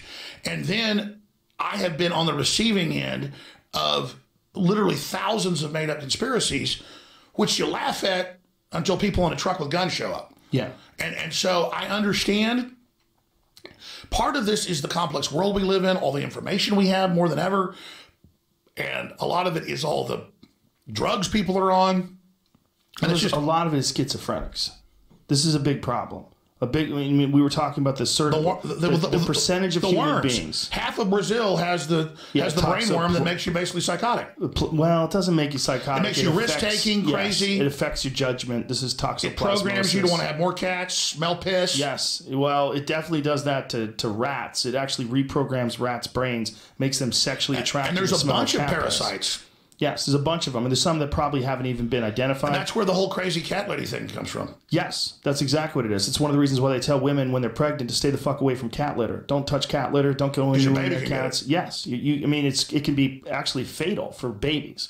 But what I'm trying to get back to the Middle Ages where they said kill the damn cats. Well, I'm sure there's a lot of factors there, right? See, old wives' tales were like, you get demon possessed by that cat, and really it's a damn brainworm. Well, that's probably also why they told you not to eat pork. And that's science fiction. That's a real brainworm programming you, like you were saying earlier. I looked at it's true. I didn't even know that. Yeah. That the top soccer teams have the highest level of brainworm infestation. Well, there's a disproportionate amount of people that live in countries where the high toxoplasmosis infection with successful soccer teams. There was some study that was done on that where we had Dr. Robert Sapolsky like women that have it are more sexually promiscuous. Yes. It's recklessness. Yes, and they think the men are more reckless, and that's why there's a disproportionate amount of motorcycle victims that test positive for toxoplasmosis. This is what Robert Sapolsky at Stanford University was telling us. Is there a way to remove I don't think there is. Brainworm, yeah. I don't think there is. Well, there's like snails that get a brainworm that programs to go to the top of a tree so birds eat it. Yeah. And then it's crapped out, and then the snails eat that, and then it's a food cycle. Yes. So don't tell me in classic evolution, and I don't also believe the interpretation by right-wingers of the Bible. That's not what it says. I mean, obviously, evolution happens in big, quick jumps, but we know what's going on. But the idea that just there's worms and there's all these different, like we're talking about the one that gets into a grasshopper. The aquatic worm gets inside of a grasshopper's body and gets the grasshopper to commit suicide. Gets a grasshopper to jump into water and drown, and then it comes out of its body, and that's where it lives. It lives in the water. So it literally gets its host to commit suicide. So how did that chain of events, how does that evolve where suddenly a worm gets in a grasshopper and does something a supercomputer couldn't do? It programs to drown itself. Well, this is a matter of complex biology. I mean, I think it's insanely complex. And it's something that scientists are studying on a daily basis. We're going to get to that coming up because I don't want to just talk about me all day. And I appreciate you having me on here to do it. And I know I don't have a talking point. I don't have a PR firm. We even talked before we went on air about what am I going to, I mean, Alex, what do you want to say today so you can help me get it out? I don't know. I want to say a bunch of things. I'm only learning how this works, being in the process of it. And it's given me a much bigger view than I knew 23 years ago when I first got on air. Because I've experienced what other people have said, the bad things I did experience. I did it from a good heart. I believed questioning was okay. I was covering other people questioning. But then there's a weird, sick irony in the media that says that I'm the one that progenerated Sandy Hook didn't happen when I wasn't, to then in my name popularize it to a level of like, they've put out more Sandy Hook propaganda against me. This is key. Than before you invade a major country. I mean, this has been going on for years, every day, the news, the print. No one died at Sandy Hook, Alex Jones says. Alex Jones says go to their houses and hurt them. What the hell is it for? It goes on and on and on and on. Well, you're thinking this because it's about you. So because it's about you, it becomes a primary point of focus because it's affecting your life and it's something that you're concentrating on. But the volume is massive. Volume is massive because it's something that generates interest. This is part of the problem with the way we do news today. Anything that generates interest. I mean, honestly, if the media really cared, they probably would have never talked about it. They probably would have never brought it up. Exactly. We had real terror attacks in the 60s and 70s that weren't staged. If you go back and look at them, like the Weathermen and all that stuff, yes. and the government and the media didn't cover it. Well, this is a long time ago. Well, but they didn't cover it because it gives, if you cover terrorists, they do it more. Right, that's true. I was agreeing with you. Yeah, okay, that's true. That's like in other countries, they don't print the name of mass shooters in the newspaper because they don't want people to get attention for that. I mean, some different countries have different philosophies on this. I've known you 20 years, or since like 1998, 99. I genuinely really am trying to find the truth. And I realized that once I saw a bunch of declassified staged events, like Northwoods or like Gladio or like Gulf of Tonkin, or Jesse Smollett. I mean, I couldn't help it. I knew he'd probably sue me. The day after it happened, I said, the guy's got a noose around his neck at 2 a.m. in Chicago. Who the fuck has a noose in Chicago? Who's walking around with a noose? Who even knows how to write? Who knows how to make a noose? Like who? And the cops show up 40-something minutes later, and he's at the door with a noose around his neck. Yeah, I mean, so I sandwich. said it's fake. Yeah, but I said on air, I said, sue me, destroy me. It's fake. I can't help it. But see, the problem is that's where the psychosis comes in, because if you're a little kid, because I've been reading more about psychology, trying to understand this stuff. If you're a little kid and somebody with red hair beat you and tortured you, say a man with red hair, I'm just hypothetical. Well, you're going to not like guys with red hair. So it's kind of like, or if you've been lied to as a kid, later that's what creates mental illness later. Right. So if we've been lied to by the media and the corporate system and seen all these fake hoaxes and the fake stuff about Kavanaugh and the fake stuff about the Covington kids and the fake stuff about Smollett, now the public, actually, here's what's happened. I'm getting huge backlash in Smollett. It's not. Wait a minute, who's giving you backlash? Listeners and the public are like, hey, Smollett's fake. The Covington kids are fake. Blasey Ford and most of these women said it was all fake. So why are you saying Sandy Hook's real? Everything's fake. And it's like, no, dude, everything's not fake. That's what I'm saying is the differential's gone. And so, yeah, there's a bunch of fake stuff, and we have a right to question it. But now the general public, my fans, believe everything's fake. Okay, but let me stop you there. I'm ranting. I just can't. It's okay. I want you to rant. This is the nature of the beast. This is what you're selling to a lot of these people. This is why they're tuning into you. They want to hear you uncover conspiracies. And some of them aren't as bright as others, and some of them can't see logic. They don't see it. They don't understand. That's what I'm saying. I'm legitimately questioning. I don't just think everything's fake. I know you don't. Listen, I think if you never talked about Sandy Hook, you'd have no problems. I really do believe that. I believe there would be problems. I think people would look down on you and call you a right-wing lunatic and all sorts of other things, which they don't even know. When I first knew you, you were getting arrested for going after George Bush. I remember when you were not a right-wing guy. I just asked him a question, he had me arrested. Well, you were asking him a pertinent question. About the CFR and his dad's drug deal. Yes, exactly. And this was a guy that was running for president as a Republican, and you were getting arrested for questioning him. I brought up Iran-Contra, the CFR. But my point is, you weren't tied to a party. You were trying to find the truth. And I always praise... When I aligned with Trump, that's when all hell broke loose. Yeah, that was part of it. I think that was definitely part of it. And Hillary admits, she looked at my whole bio and said, Sandy Hook, hit him on that. Right. Now, do you still communicate with Trump? Not in a while, and it becomes a big issue. I mean, I obviously communicate with surrogates and people that talk to Trump. I mean, Don Jr. was on Tucker Carlson last night. They were talking about me and saying what happened to me is wrong, and the fact that they've used me as the way to start the cashless society, and then. I mean, imagine you're never supposed to block somebody from banking if they have a good record. It's not fraud. Here's a whole other story. I had an A++ rating with my shopping cart and bank accounts that I had for 22 years. And banks looked at it and said, we've, quite frankly, never seen anybody with a credit rating this high because you never even do chargebacks with our shopping cart. People do that. What does that mean, chargebacks? The point is, we have the best credit there is. Okay. A group out of Boston, which I'm not going to mention here for your show and things, but we're preparing litigation against, who does the ratings. It's a secret rating system for like Taliban, Al-Qaeda, the mafia, that's given to bank executives. 2 days before PayPal banned us, they put a hate designation from the Southern Poverty Law Center saying I'm basically a terrorist. So when they call you a hate person now, it means a terrorist in Interpol. So all over the Western world, I am listed. And we've been sent documents out of England and out of the U.S. that we were sent this by high-level banking people that are freaked out. We made contacts, lawyers checked it, they can't believe it. They have designated me as an international terrorist, and that's how they took 5 of my 6 bank accounts and got me down to 1 bank account with perfect credit, saying you cannot take money on your shopping cart, InfoWarsStore.com, for your products, T-shirts, books, whatever. You aren't allowed to be in commerce because you are a terrorist. And what do they use to define terrorist? H, It's classified symbols, and we got some of the documents. H is hate. H is hate, and just So they just decide arbitrarily that you're a hateful person, that you promote hate. No judge, no jury. It's the global Chinese social score. That's what they're all testing for here. Well, this is what we were talking about that's very important. This is actually dangerous. This is actually dangerous to give people the ability to define people without any strict, rigid qualifications, without anything that you can point to on paper. If I was a convicted murderer and got out of prison, I could start an online store and sell T-shirts. Right.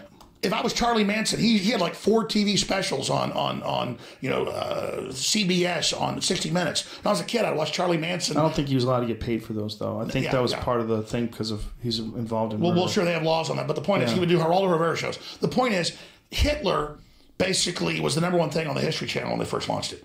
So you can hear what Hitler has to say, even though we know he's a bad guy. Well, why can't you hear what Alex Jones has to say? Because they have found what I talk about is effective. It gets people thinking, and they want it shut down because we've relaunched populism. InfoWars has done this. My audience has.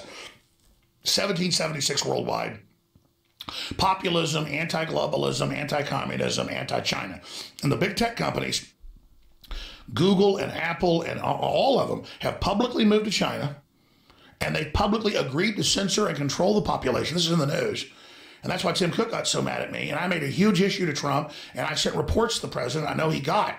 And that's what happened on that Sunday night when they said, that's it, we're done with Jones. We have to take him down, because I got investigations going at the national security level, sending big reports to the president through law firms of Reuters and AP and the articles, which he wasn't getting, where China is given the code keys by Apple, this is last year, and is moving their database there, and all the code keys have been given to the Chinese government, and Apple says that's just part of being there. And Google's building Dragonfly project to help censor the entire population with a social credit score. They're already testing in Venezuela with China. They're going to bring it here, and everything you do in live time will be controlled. And, all the big airlines now are putting cameras in that watch you while you're on the airplane. So you think, let me stop you, because you're ranting again. I am ranting. It's okay. You think they're using Sandy Hook as an excuse to get you off the air and to censor you and to take away your ability to make income, not because of that, but using that as an excuse because of the other things that you do.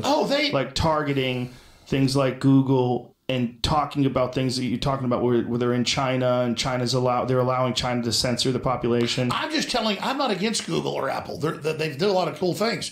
I'm saying stop it. Congress told you 10 years ago, you were built here in the U.S. with DARPA money. Don't go help China do this stuff. Don't be evil. Well, let me tell you something, because I knew someone who worked at Google. I know someone who used to work at Google, I should say. Their thought process was that Google is if they don't bring Google to China in a censored form, they're going to copy Google. This was the real worry, because China copies everything. I mean, their intellectual copyright law. Yeah, but then they're just going to steal it better now. True. But this is what they're saying. Think about that, Joe. But let me explain something from the point of view of Google as a business. And I'm not saying I agree with this, because I don't. Drink some more apple juice. Get some apple juice in your system, fella. They were thinking, and this is what I was talking to a woman who was a very high level executive, and she was saying that they're going to steal it. If we don't work with them, they're just going to steal Google and take the code and make their own version of it. So them as a business, they're like, this is inevitable. They're going to do it anyway. We're just going to give in to their censorship demands. I don't agree with it. I don't think it's a good idea, but I don't know what I would do if I was Google. I'll tell them. You'll tell what? I'll tell Google what they should do. What should they do for China? You're dead on with what that person told you. When I had the globalist 15 years ago, 20 years ago, try to buy me off $10 million a year, whatever. By the way, cheers. Here, cheers, brother. Anyway, when they did all that, what were they trying to do? Who's trying to buy you off? Well, I can't get into it. Okay. They're private meetings, and it's journalistic stuff off record. But everybody gets business offers. Like, Alex, you're going to influence things by being on the inside. If you don't join this and help save the planet and do all these big things. My dad got the same speech when he was in high school, already at UT and planned too. I can tell you about that. We'll get to that later. But if you don't join us, then the bad guys that are in the system are going to win. That's how they co-opt you, because that's how those people you're talking to are probably a pretty good person, that person at Google. They've had hundreds of their top engineers quit over this, because here's the thing. China in 1949 was nationalist and capitalist, and our own CIA, it's been declassified, leftist, the Ford Foundation, that's who's above the CIA, helped put the Chi-Coms in power. It took them decades to get running water and toilets. They have no environmental standards, no rules. They've had all of our investment. They've been built up because the Chinese communists will do whatever the globalists want. When you go and you are in China, they make you become state-run to get 0% tax corporate. Okay, that's why Trump is trying to lower ours just to be competitive. China has 0% corporate tax. Look it up now. If you become state-sponsored, state-run. So they're claiming, oh, so that China doesn't rape us of our technology, we're going to go over there and spread our legs to them even more. So it's not a rape. We're willing, and we're going to take you along with us. So the idea that, well, if we don't give it to them, they're just going to rip it off. So let us go really give them all the big secrets and have Google last year tell the Pentagon, we're not going to help you with AI autonomous drones. But Google gave them all the latest AI, and I'll get into more sophisticated stuff in a moment, gave them all the sophisticated AI, and now China announces they've got all these AI drones that are autonomous and all these AI weapon systems to direct their aircraft. So what I'm telling you is China has no rules. 20 years ago, they had cows that produced human milk. 20 years ago, they had spiders that produced body armor, spider guts. Okay, they have human-animal hybrids 30 years ago. They've got giant human tissue farms. You know, you hear, oh, your Achilles is torn. We've got a grown in a lab, a tendon. It's not a frickin' tendon grown in a lab. It's a frickin' deal, humanoid. These aren't humans. The way they get around it is they make them. Wait a minute. We're saying so many things. This is, listen, I love you to death. But you say so $10 many million different humanoids things. are real. I believe they are. But you say so many different things without stopping.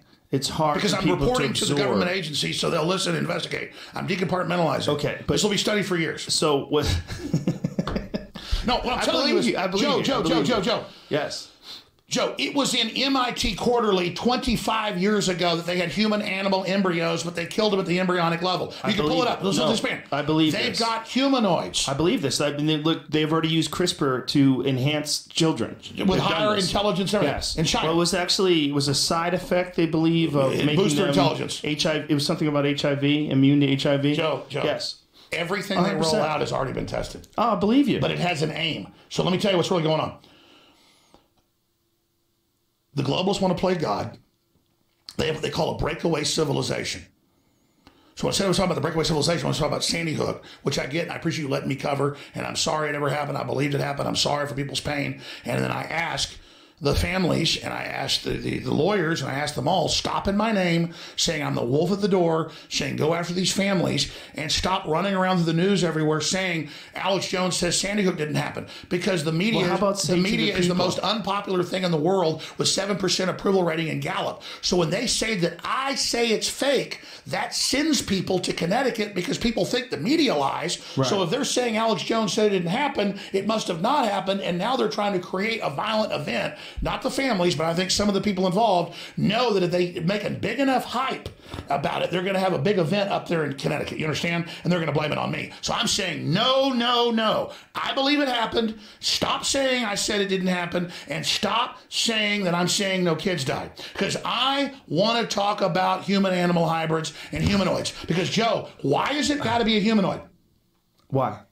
Because if you make it a few percentage points another animal or another creature, it's a gray area. There's no human rights. You have an animal rights movement. You have a human rights movement. There's no alien movement. Right. Aliens are real. They're creating human-animal hybrids that are a new creature never here on Earth. It's alien.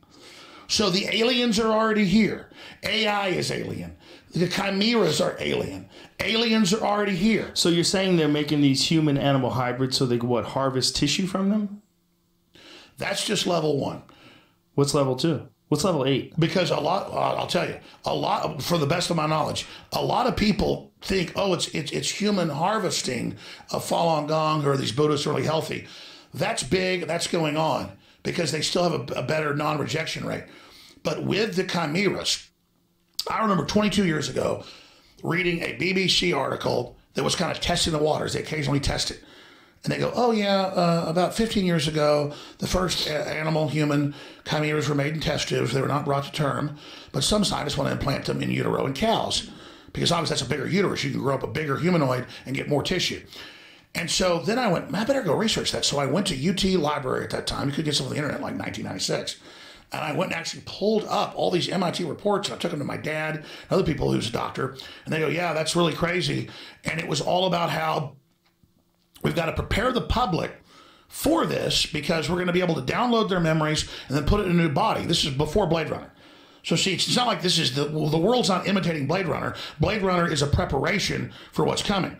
And they're telling you, more human than human. This is going to be more advanced. This is going to be better. But like everything, like a cell phone or like a vaccine, it's got a Trojan horse. It's got a back door. It's already been tested. It's already been perfected. It's being rolled out. You're not given the real technology. You're not given the real life extension. You're given the crap, Joe. And the Earth is seen as like an egg yolk to give the propulsion power for this new thing that's going to be born. And whether you believe that or not, just like when... The new thing meaning artificial intelligence? Beyond that. It's a fusion of artificial intelligence and a whole synthesis of new life forms. And so that's the big giant race when Elon Musk came in and told you, because he goes to these billionaire functions and he has a conscience, so he's freaked out. And they go to these billionaire functions. I don't just know this. I've talked to people, and I was in Wired magazine 20-something years ago, Why the Future Doesn't Need Us, Bill Joy, a billionaire, co-owner of Sun Microsystems. He goes to a billionaire meeting with 200 guys, and the consensus was, we're not going to let people play video games and party all day. We're going to set up a world government. We're going to slowly titrate the dose and poison the public, dumb them down, put electromagnetic radiation out with 5G that scrambles their DNA, lowers their IQ. We're going to cause mass mental illness and a controlled societal collapse that'll then be organized and controlled in the mop-up crew by robots, controlled by the globalist programmers who believe with the off-world entities they're in communication with that they're going to be given the operation to upload and be in that larger kind of Borg cube system. Okay, if they sell the country out. You got to hit the brakes because we take this back to. I'm so baffled. What's the matter? I Googled one of these things. MIT Technology Review estimates that about 20 pregnancies of pig-human or sheep-human chimeras have been established during the last 12 months in the U.S. Total whitewash. Listen, 2016. I 100% believe it. Look, I think that this was going on in 1985. I'm sure. They tried to recruit my dad to a DARPA program. I believe that. In college, and then when he was a dentist. I believe that. I believe that they will take all sorts of liberties in gray areas when it comes to scientific research. I definitely believe that. Did you ever see Trinity and Beyond with William Shatner? I know you know. But let's start slow because you go over so many different things. Hydrogen bombs trying to ignite the atmosphere in the 1960s. Oh, no, I know the U.S. Air Force tried to destroy the atmosphere in 1968. Yes. Operation Starfish Prime. They actually detonated a nuclear bomb. Psychotic. They detonated a nuclear bomb in the upper ionosphere. Trying to blow up the radon radiation bomb. Yes, they've done a lot of goofy shit. But see, that's the thing. That's why I got mad at you, and I love you. You're a smart guy and everything. Is I know you know. Listen, you got mad at me because we didn't communicate. You know all this stuff I know. You're even better at saying it, and then you sit there because you can't handle it, and you sit there and you dole it out. It's not that I can't handle it. There's two factors. One, I don't have any time. I don't have enough time to go into it as much as you do. You asked why I flipped out and got mad at you? That's it right there. Every time I bring up a fucking subject, you know all about it. I don't know all about this. You fucking know all about this shit. I don't know all about Bullshit. You're a smart guy. Listen, I don't know about this Joe's just dumb. Shit. Joe just is a pot. Bullshit. You know exactly what you're... I don't think you're a bad guy. You're trying to survive for you and your family and do good. Okay, but your family, none of us are going to make it. There's a post-human era coming. The breakaway civilization. The deal's been made. It's not the third dimension. They've made frickin' deals with interdimensional aliens. Okay. And notice the media never attacks you for that because that's the truth. Maybe this is true. I do not know this. And we'll get into it. Okay, I do not know this. And even these human-pig hybrids, Jamie just pulled this out. I believe it's true. I mean, I'm worried about human-pig hybrids. I'm sorry the Sandy Hook kids died. My identity is not that. I get it. They admit 5G in all the studies, LA Times, causes massive mutation and cancer. Wait a minute. And literally rattles your DNA apart. All of our kids are under attack. You mean 5G? And I'm mad at Trump for allowing 5G to come in. This is the new internet? You know why they won't let China put in WAPO? You know what's 5G WAPO? in major... That's the big Chinese 5G. You are on fire today. No, the big 5G. You're on fire. No, Joe, the 5G. You're on fire. Okay.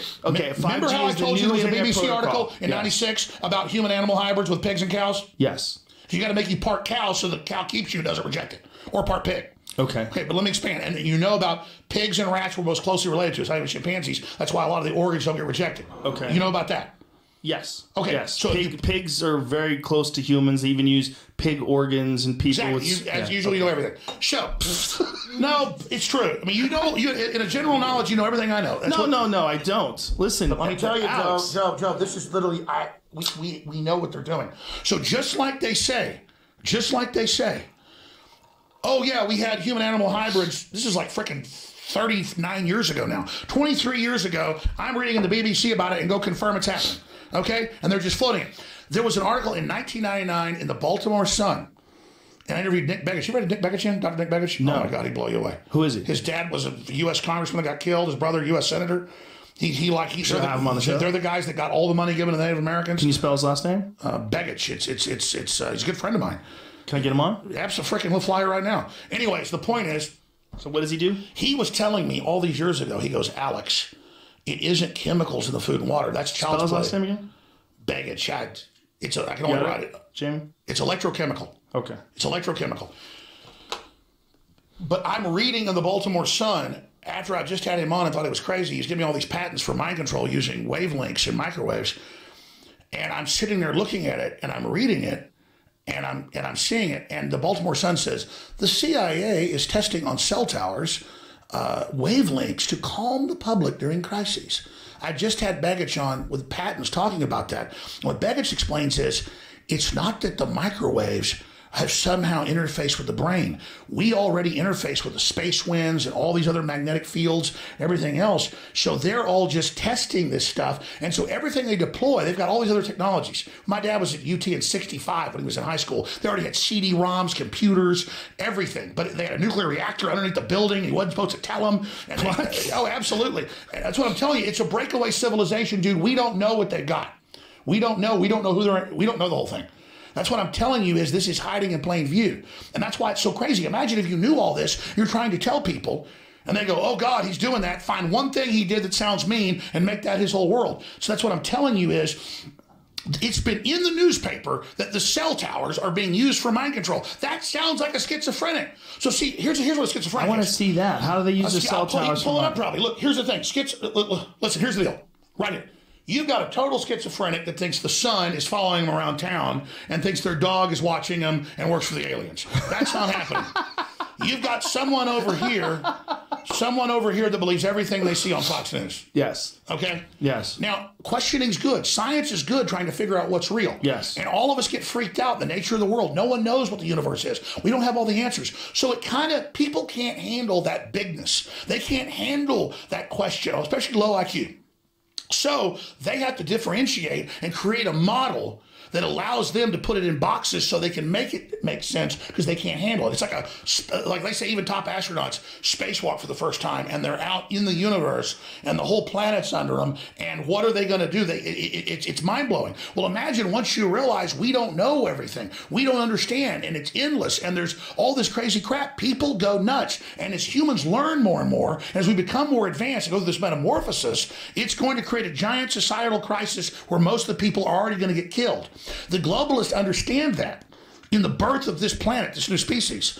And so they decided to take control, make it scientific, stun everyone and dumb them down so they can scientifically try to orderly carry this operation out. But then I go, wait a minute, you're detonating over 100 hydrogen bombs in the upper atmosphere to see if you could ignite the atmosphere and destroy the Earth. Yeah, but that was in the 60s. I know, but what I'm telling you is the same professors train people. Right, but those people are dead. The people that detonated those hydrogen bombs in the 60s, they're dead now. We're not dealing with the same human beings.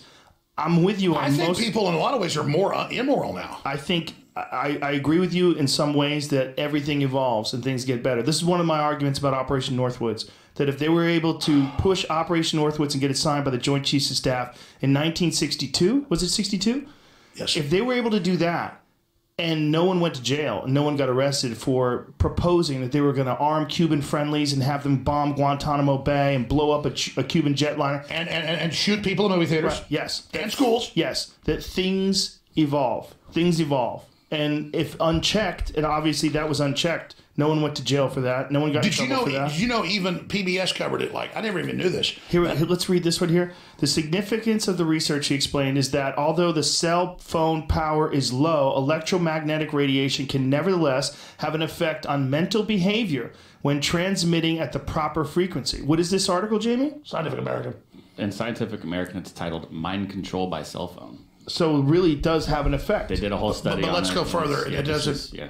So there is. So would you think that they're making this? No, they 5G declassified last year a 37-page CIA manual from the 1970s where they were putting up cell towers that look like trees, already testing it in neighborhoods. Okay, they do that now, right? So you're saying the Can cell I- phone tracks you and watches you and controls you Yes. and surveils you. And Yes. you think that it's one way. But beyond that, it's a microwave relay system that can manipulate. And then the towers are even more powerful. So this is a device given to us by the gods, okay, given to us by the technology that the breakaway government, NASA, has developed that you don't just think they made up themselves, right? What do you mean? Who do you think made it up? Well, when you're ready to get to it, I want listeners to understand something. And might have to notice spark the up a joint. media is not going to cover this. The media's not. Well, no, they'll cover that was on the show. They're not going to cover this. The media. Okay, Because so this is not my opinion. This is the real research that I have heard, that I have talked to Army generals, commanding generals, major generals, generals, CIA, everybody. And they're all 100%. And I thought it was a psyop before, and then I've researched it. I've talked to hundreds of people now, not on air, but I'm going to make a film on this, who've taken ayahuasca and DMT. I've not taken it, and for obvious reasons. And it's unbelievable because, I mean, they 100% in San Francisco is the main project site, literally have an alien base.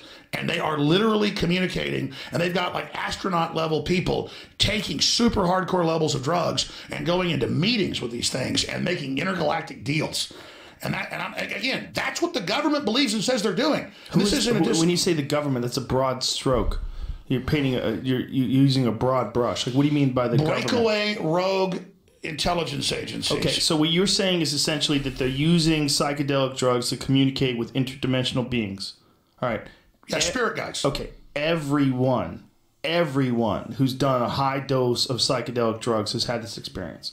So everyone who's listening to you right now, who's done DMT or done 5 grams of psilocybin, they know that this is you have some kind of communication with something else. The question is that something else inside your psyche, or is that something else a chemical Perfect doorway? question. Is there a chemical doorway inside the mind that opens up, and the belief is that when you die, that this is what the afterlife is, that when you die, your brain produces these chemicals. These chemicals open up this doorway, and this is the portal to the next dimension.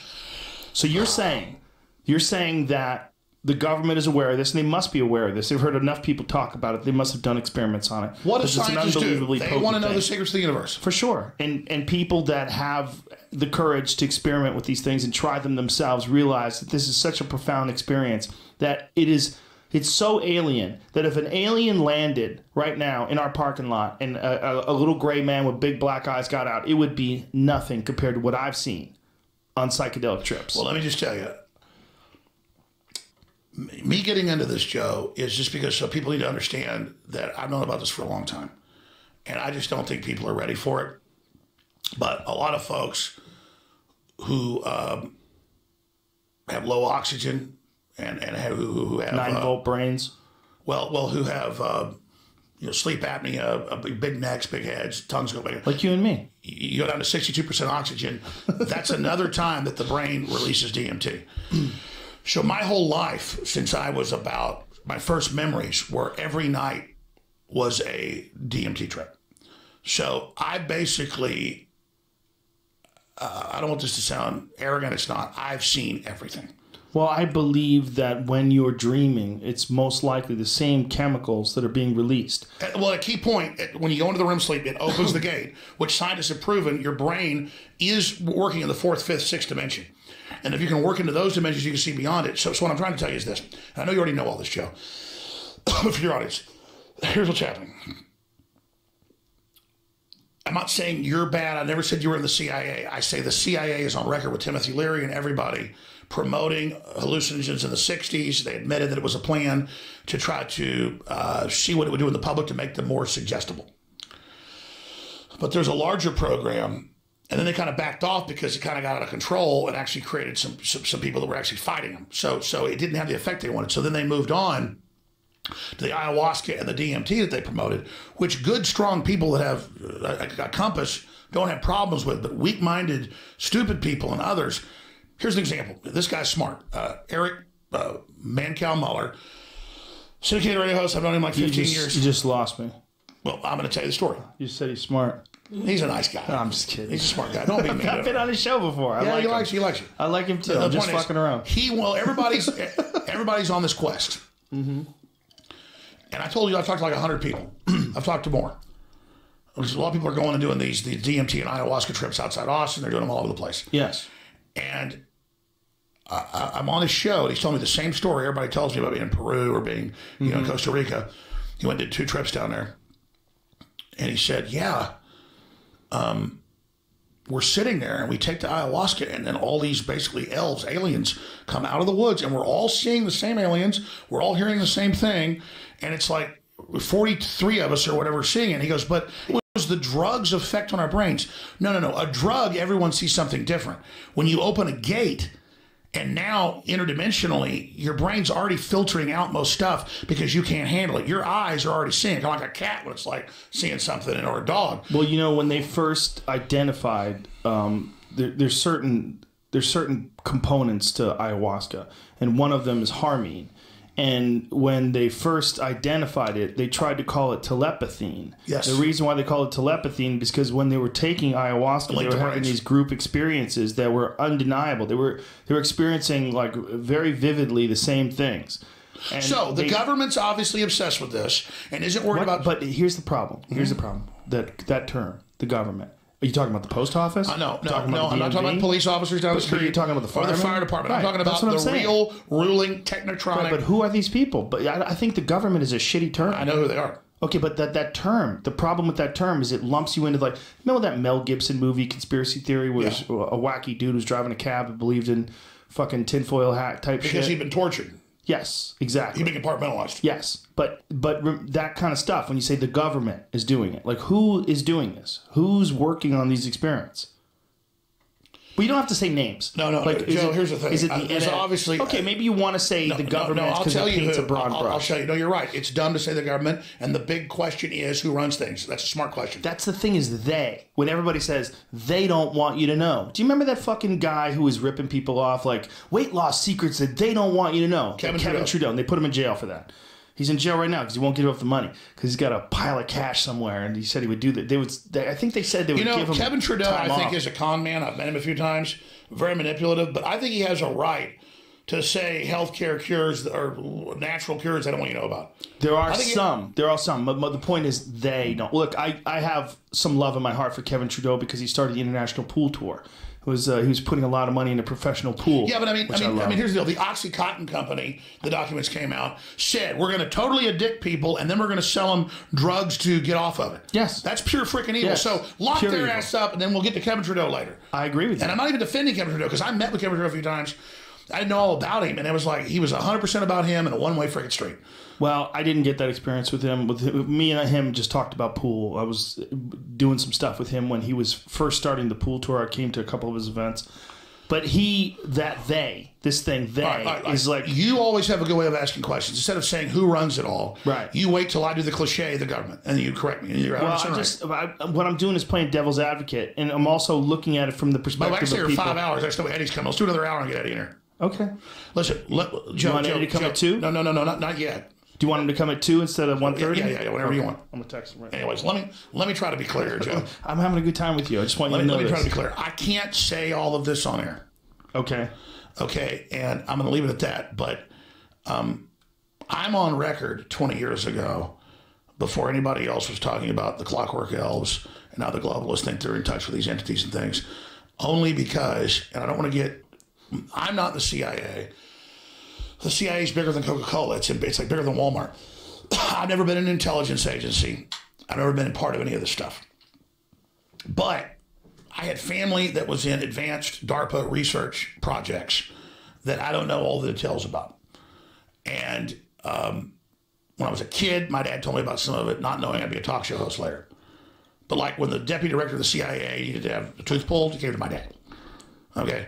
So my dad was like the doctor to, these guys. And I remember sitting around the kitchen table when I'm like 7. He's like, Carol, I can't tell you all about it, but it's a classified program in Maryland in an underground base. And they won't give me all the details, but it's double the money I'm making now. This is for national security. But I think it's basically, we're building cyborgs, and we've got special forces that have volunteered so we can infiltrate the Russians and get to codes and systems in. I believe it's implanting the messages in their teeth, and I also think, as I do implants, I think it's a brain surgery program for microchips.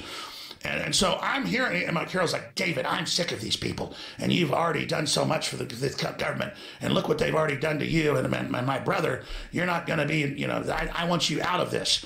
So this is like, 7, 8 years old. You're not hearing about the cyborgs, okay? Okay. So that's the kind of stuff that I grew up seeing. And, let's go get your uncle. He's coming off a C-130, Army thing, an Army uniform from Guatemala. There's like armed guys with machine guns. I mean, I don't know, okay? And I don't need to know, okay? The point is that's what I grew up, the type of stuff I saw. And my dad never told me about all this stuff when I was older till it was like 12 years ago, and I was finishing Endgame Blueprint for Global Enslavement. That's free, still online. And it's all about the world government and how the cell phone's watching you, and everything's proven in it. It didn't come true, it was already true. And the plan for one world government and don't have kids and all that, and attack on the family. And we were going to go to a ballet recital for like my, 3-year-old daughter. She's like 14 now or whatever. And they sit down for like an hour and watch the end of the film. It's a 3-hour film. And my mom goes, David, that's not true. He goes, yes, it's all true. When I was in, junior in high school, they recruited me into the program there, and they brought us in. They said the Nazis were wrong because they were only targeting certain groups. We're going to target everybody. It's a planetary breakaway and world government and blah, blah, blah. There's a nuclear reactor under UT and all this other stuff, which later I went to research is actually true. It's not even hidden. But the point is, it's not that my dad was even that special. My dad was like, scored like the 6th smartest in Texas. And they had a group of less than 10 kids, and they brought them in as juniors in high school and said, we're going to do all this. Like they recruited them because they all wanted to be in NASA. That's why I'm wearing the NASA shirt. So when Eddie gets in here. Because Eddie's right, NASA's a big secret group. It's the other side of the breakaway government. There's the CIA breakaway government in 1947. And then there's Kennedy setting up NASA in 1961. So they're 2 different competing breakaway governments. And those are the real governments in the U.S. When you say by breakaway governments, what do you mean? Breakaway governments, breakaway civilizations. It's the real groups that are like the cult. You say, who are they? They're scientist cults who are based on your psychic ability and on your IQ and then on your commitment to the program. And so the program starts with, will you go inject black people with syphilis for a greater cause? Or will you do research programs on babies where we tell poor women that, your baby died right when they were born, but really we'll keep the baby alive and sometimes kill them, sometimes harvest them, sometimes do experiments on them. So that's why a lot of nurses have noticed now that the babies disappear at birth. They tell them, your baby died. That's why the governor said, who's actually an organ harvesting doctor, he goes, we keep the babies alive after they're born and have a discussion. They are getting caught now because we've decompartmentalized. Wait a minute. I'm confused at what you're saying. See how it just never ends. Yeah. What are you saying about babies? Like, what are they doing with babies? You saw the governor of Virginia say, we keep babies alive after they're born and kill them, right? Well, I didn't see that. We keep them comfortable. But I am very, very concerned with late-term abortions. Well, this is post-birth, Joe. So understand, post-birth. How much money do you think they get for a 7.5-pound baby they can keep alive for 2 weeks? And mama doesn't know. So if they can register the organs and get bidders, but wait a minute, then they can make $500,000. Wait a minute, you're saying that the baby they kill on the spot only gets $50,000. But you were saying that they take the baby from the mother and the mother doesn't know that the baby's alive? Yeah, you know how they engineer tomatoes to last on the shelf? Yes. You can pull all this up. California's passed it. Virginia's about to pass it. New York's trying to pass it. California's trying to pass it. 3 other states are trying to pass it to keep babies alive and allow. Notice the governor goes, We don't want, it's a 3-minute clip, pull it up. We don't want the government involved. The doctors and the mother who's drugged up, you didn't say that, are going to decide about the future. And maybe she keep baby alive a week. Maybe she's trying to get rid of baby. Wait a minute. Is this a viable baby? There's nothing wrong with this baby? Viable? The Senate voted 3 days ago on Monday to not pass a bill for post-birth abortion, to not kill. Wait. Post-birth? It says viable babies already born can be killed. If the bioethics board, I bet you 10 million. Please pull that up, Jamie. We got to figure it out. Because I know the listeners won't believe me. I'm telling you. Wait, you go crazy. Finding posts about this, but it says that it's been taken out of context. What is that? Media Matters? No, What did he say? Or Snopes? Huffington Post says that. Snopes says it's mostly false. Huffington Post. Snopes said. Snopes Hey, why don't you do this, Jamie? What source? Jamie, go to the source of the governor. Go to YouTube and type in Governor of Virginia talks about post-birth abortion and watch the unedited 3-minute video. How do you call it abortion if it's already been born? Well, that's what Trump said. He said a month ago when this first broke, he said, and see, the left is so compartmentalized. I'm not saying you're the left, but mainstream media, whatever. We're so censored now. They're making their move right now. Who's they? The globalist technocracy, the mad scientists, the guys that want to learn the secrets of the universe, probably already have them. So what you're saying is a lot of this censorship. A lot Joe, of this I is will about. give 1 million. I don't have 10 million. I will give before God and country to Jamie's. I'm not kidding. What do I do? I will give $1 million to your charity of choice. No, listen to me. This is serious, Jamie. You need to come out for the children. I will give you $1 million if you can prove that I'm making up that the governor said we keep babies alive after they're born, we keep them comfortable. And then it turns out he's an organ harvesting thing, and that's what they're doing. So they keep babies alive. Don't go to Snopes. Go to the governor. Go to the governor of Virginia. And that's why they went ahead and burned him for the blackface, what they were using to blackmail him. They already had that on him. That's the same guy? Yeah, same guy. As soon as he said... Really? As soon as Trump, and we all covered it, as soon as he tweeted, he said, yes, we're getting rid of babies after they're already born. You don't want none of that. No. Well, You already figured out what George Soros is putting in it, right?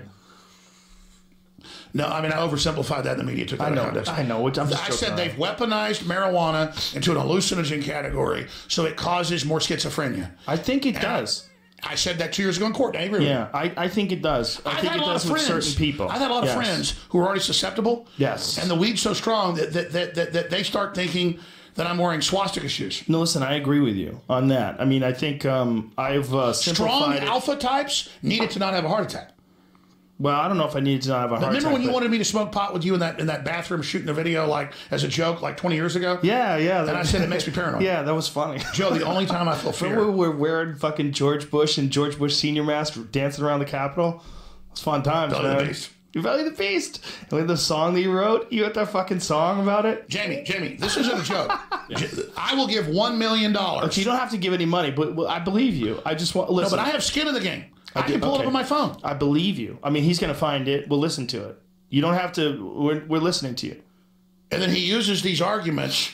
He goes, well, sometimes the baby is deformed. No, they want the organs. And so you saw the Planned Parenthood videos out of Texas and California 2 years ago that Project Veritas and others got, where they're saying, I'm getting a yellow Ferrari. Man, I'm making hundreds of thousands off each baby week. Partial birth, they keep the baby alive. They take it in the back. And then they have a van pull up that takes it to a Chinese government-run facility in the U.S. And they got the sucker. Let's listen to this. Is this the video where he says it? After birth abort. Is this it, Jamie? I hope Is this I it, don't know. Alex? Yeah. Okay. Committee hearing yesterday when Fairfax County Delegate Kathy Tran made her case for lifting restrictions on third trimester abortions as well as other restrictions now in place. And she was pressed by a Republican delegate about whether her bill would permit an abortion even as a woman is essentially dilating, ready to give birth. And she answered that it would permit an abortion at that stage of labor. Do you support her measure and explain her answer? Yeah, I wasn't there, Julie, and I certainly can't speak for Delegate Tran, but I would tell you first thing I would say, this is why decisions such as this should be made by providers, physicians, and the mothers and fathers that are involved. Jamie, I didn't mean to interrupt. Start over. Back it up 10 seconds. Notice he's usurping law. Okay. And their whole plan is bioethics. I'll explain in a minute. But let's let him talk. It's only 2 minutes. Mothers and fathers that are involved. There are, when we talk about third trimester abortions, these are done with the consent of obviously the mother, with the consent of the physicians, more than one physician, by the way.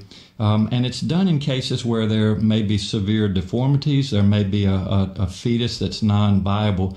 So in this particular example, if a mother is in labor, I can tell you exactly what would happen. The infant would be delivered. The infant would be kept comfortable. The infant would be resuscitated if that's what the mother and the family desired. And then a discussion would ensue between the physicians and the mother. So I think this was really blown out of proportion. But again, we want the government not to be involved in these types of decisions. We want the decision to be made by the mothers and their providers. And this is why, Julie, that legislators, most of whom are men, by the way, shouldn't be telling a woman what she should and shouldn't be doing with her body. And do you think multiple physicians should have to weigh in, as is currently required? She's trying to lift that requirement. Well, I think it's always good to get a second opinion, and for at least 2 providers to be involved in that decision, because these decisions shouldn't be taken lightly. And so, I would certainly support more than one provider. All right, let's go back to the... Wow, that's a weird thing that she just kind of let him say. Would you like to the rest of the story? But hold on a second. What's weird is that they were talking about resuscitating the baby, that they would keep the baby alive, then a decision would be made. Isn't that's like euthanasia? Like you can't even do that to your Grammy. That's why you're so smart, John. I'm not kissing your ass. But you can't do that to your Grammy. Right, your Grammy's like 80 years old. You can't just kill her. Well, remember Newsweek? Remember the Newsweek cover, the case for killing Granny? They say that. So let me explain. Now you've got it. Did you hear that legalese? Turns out when I saw that clip a month ago, because they had them doing debate about the bill, right?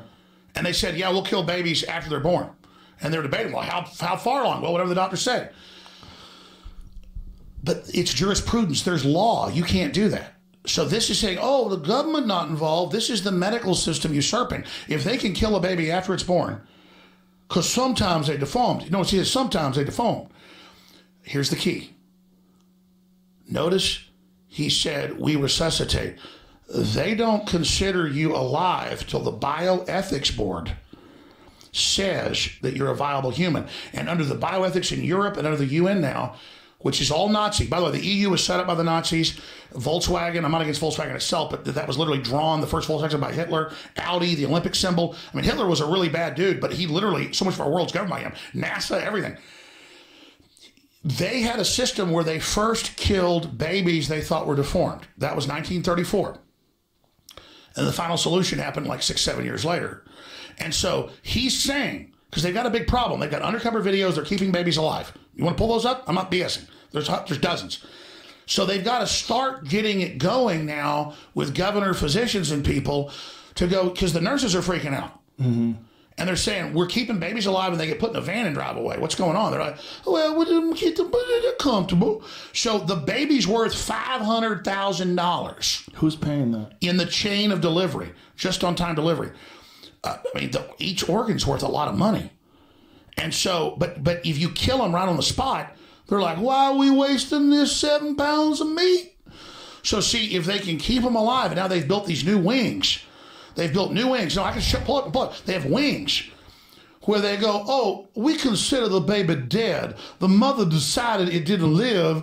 If she decides we resuscitate and it lives, but it didn't resuscitate, it's flesh. It's a legalese. It's passed into a special ward with doctors that make a few million a year. And the little flesh ball is kept alive and comfortable until all the orders come in, the planes land, and they take the organs, then they take the blood, and they take the skin, Joe. You see how it works? Now you know why. You're freaking why. me out with his voice. No, but see, it's a Southern loving voice. You see, my dad knew organ harvesters in Dallas, and he said, don't sign your organ donor card. they've got corrupt hospitals where if you're totally viable, they take your organs. Oh, Jesus And Christ. then I said, Dad, you're crazy, but I didn't sign the organ donor card. And then my dad owned a hospital too in Dallas. Then when I was a decade later at my grandparents' house before my grandpa died, watching 60 Minutes, and it was Dallas, Texas, and Chicago caught killing people that were viable to take their organs tonight. The 60 Minutes expose. And it was the freaking hospital my dad told me about. Jesus Christ. So, Joe, that's what I'm telling you is, were you at the kitchen table when you were 8 hearing about cyborgs? See, No. that's why I know about this. My dad never got fully into it. He decided to get out of it. And he decided to get out of it. He decided... You're legitimately freaking me the fuck out. Joe, I will let you... You know, the problem is some of it makes sense. Because people figure out a way to rationalize a lot of things. And if you see a guy who's mangled in a car accident, but he's still alive, and you know you can sell the organs. His back's broken, he can save 5 lives. Yeah. Make him comfortable. Yeah. I mean... Joe. But the thing is, how many people would have to be involved for that to be real? Joe, I can show you, let's not exaggerate, 15 videos of Planned Parenthood workers laughing, saying, I made $1 million last year. It's incredible. If we can just keep them alive longer, we'll get 10 times the money. We're only getting 50 grand per baby because we got to kill them before they leave the building. The mother doesn't know. They talk her into it. Oh, ma'am, you're 3 months pregnant. Oh, the baby might have a problem. Might have a heart murmur. Oh, the ultrasound. Oh, yeah. And then they get you understand, you're going to get this is truth. Yeah. They then keep it alive, but only a few hours. And they got to get planes coming in and vans, and they don't get the full price because they can't put it on the auctions. They've got digital corporate auctions. Look this up for organs. Let me bring something up to you. I had this guy on yesterday. This guy who wrote this book, El Narco. His name is Joan Grillo, and he's an investigative journalist who lives in Mexico, and he studies the cartels. They sell organs. And but this is one of the things he was saying was that they get these people used to killing, and they were getting these kids and having these kids kill at a young age and dismember people, and they were doing it to get the fear out of their body. So this one guy who they had a nickname for him, Tyson. He was a cop, but he was also in charge of hiring these little kids and training these little kids to be assassins, and he would teach them how to dismember people. Mm-hmm. And he was going into it and all the things they did and all the beheadings that they did. And he was saying that they try to that in certain groups of people, when they have this organization, they try to get them used to horrific acts. Well, it's called the cement of blood. And that's a Heinrich Himmler term, head of the SS, is that the SS, Hitler had about 7-8 years before he launched the war. So he got like 12-year-olds ready for war, and they would get them like having fun and swimming and working out and boxing. And then they would, like when they're like 15, give them a super hot hooker, and then give them drugs. It's LSD didn't get discovered in Switzerland. Hitler was putting them all on it, DMT, everything. And they would then have these religious experiences and say, you're invincible, you're Superman. This has all been declassified, but it's in more esoteric writings. And so they would get them all wound up, and then to graduate as an SS officer, after you had a dog like 5 years, you had to strangle your German Shepherd. Yeah, that was my friend Ari. His dad was in the Israeli Special Forces, or one branch. Would you remember what branch it was? One branch of the Israeli military, and they had to kill a kitten. They had to raise a kitten and kill it. Like, look, Jews are just like anybody else. There's good people, there's bad people. But yeah, Israel, because they got so screwed over by the Nazis, in a lot of sickening ways, has kind of copied a lot of it. And by the way, the Palestinians are trying to kill them, blow them up. My point is that the Nazis got evil down so much that, like, we brought 34,000 in to run NASA, to run the universities. Operation Paperclip. Everybody wanted Nazis. They were like winning the lottery. Yeah. Because they were all robots and would do whatever they were told. Well, Werner von Braun was absolutely, yeah. Goddard Space Center. So, yeah. And he was a Nazi. So what would happen was, first they gave him sex, they gave him power, they would really pressure him, to go through things. And then they would basically, just condition them to do whatever they were told. And they called it the cement of blood because then it's just like satanic cults say, kill your dog. I mean, I remember when I was growing up in Rockwell, Texas, I ran into like a satanic cult. I was like, God, this girl's a senior in high school. She's super hot. I'm in ninth grade, and like she's picking me up in her Mercedes, and I'm taking me to some mansion. And the sex with her is incredible. And then I'm walking out of the house because I looked like I was about 16 when I was 13. And the dad goes, you like screwing my daughter? Yeah, I screw her too. Whoa. And just as soon as you join us, you love Lucifer, you get all the hell you want, boy, because we want you. What? Really? Oh yeah, but yeah, man. I've had an incredible life. Look all the stuff I do now. You look at, but the point is that you're in LA, you know about all this. But the point is, I don't know about all that. The point is that then the Satanists, because I never really got into Satanists, and they said, well, what do you want? Because I don't want to be. We want you to kill your dog. Whoa. And so the point is that now, all these years later, kill a loving thing that serves you, cares about you, is interface. Dogs are very psychic. They're psychic buffers. Dogs are able to interface with you. And they want you to take something that's ready to die for you, and they want you to kill that. That's like killing a child. A dog is very similar to a child. Yeah. Very spiritual, very holy, very good. A dog will take on its master's aura, and it can be evil, but Joe, I'm just totally spilling my guts here because people need to know about all this, and this is what's going on, and this is what's happening. And so they want the cement of blood is they get people in a group, and they get them to do horrible, evil things during peer pressure, and then they create this synthesis. You have to know the darker elements of the criminal networks that are inside our government are actually running Mexico as a laboratory test. Because they know Native Americans are gung ho, and they're tough, and they're ready to fight. And I'm part Native American, only like 6% Comanche, and Texas, and just that little bit makes me wild. Yeah. And so they can get them because they're powerful, they're smart, they're neat, they're cool, but genetically they go into groupthink really, really fast. And so Native Americans you can mind control really fast. Why is that? Well, it's like Vietnam. I mean, the Bering Land Strait, and basically they test the genetics of Mesoamericans. It's basically Chinese or Han, because there was always some whites and Vikings even 10,000 years ago going in the area. Nobody in fights like in Korea fighting the Chinese. That's who we're really fighting there, or Vietnam. Do you think freaking? I mean, they're conscious and real people, but when they get into a fight, they all sync up and are robots that got no fear. I mean, you're talking about psychotic killers you're fighting. And so Asians are about the most fearless killers there are. Like the Mongols, like the history of the Mongols. Once Asians go to war, it's like they do not. In fact, they're not even crazed going wild in a battle. They're like robots coming to kill you. And so, what do you think that's from? Do you think that's from their heritage of war, that they have a long, like if you think about Japan has a long history of being a noble warrior culture with the samurais and all the martial arts. But you say, is it from the nobility? It's the genetics. Right, but the genetics is what creates the, it's like 500 of you loading planes to go kill yourselves. That's what I'm saying. I mean, I agree with you. What I'm saying is, think about a place like Japan where so much martial arts came from. Kendo, sword fighting. Karate, a bunch of different branches of karate, judo, jiu-jitsu. Japan, all that stuff came from Japan. I mean, that is a group of people that were obsessed with combat. I mean, they figured out the ruling class was. Well, not just that, the soldiers and even the civilians. No, I agree, but the ruling class was the samurai, the shoguns. The ruling class was the shoguns, right? And when you think about what a small place Japan is, and how stunning it is that so much innovation, especially in terms of like my line of work, martial arts. And I don't get into bell curves because you've got black people that are as smart as any white person, and then you've got black people that are way better at sports or whatever. I mean, there are genetic differences.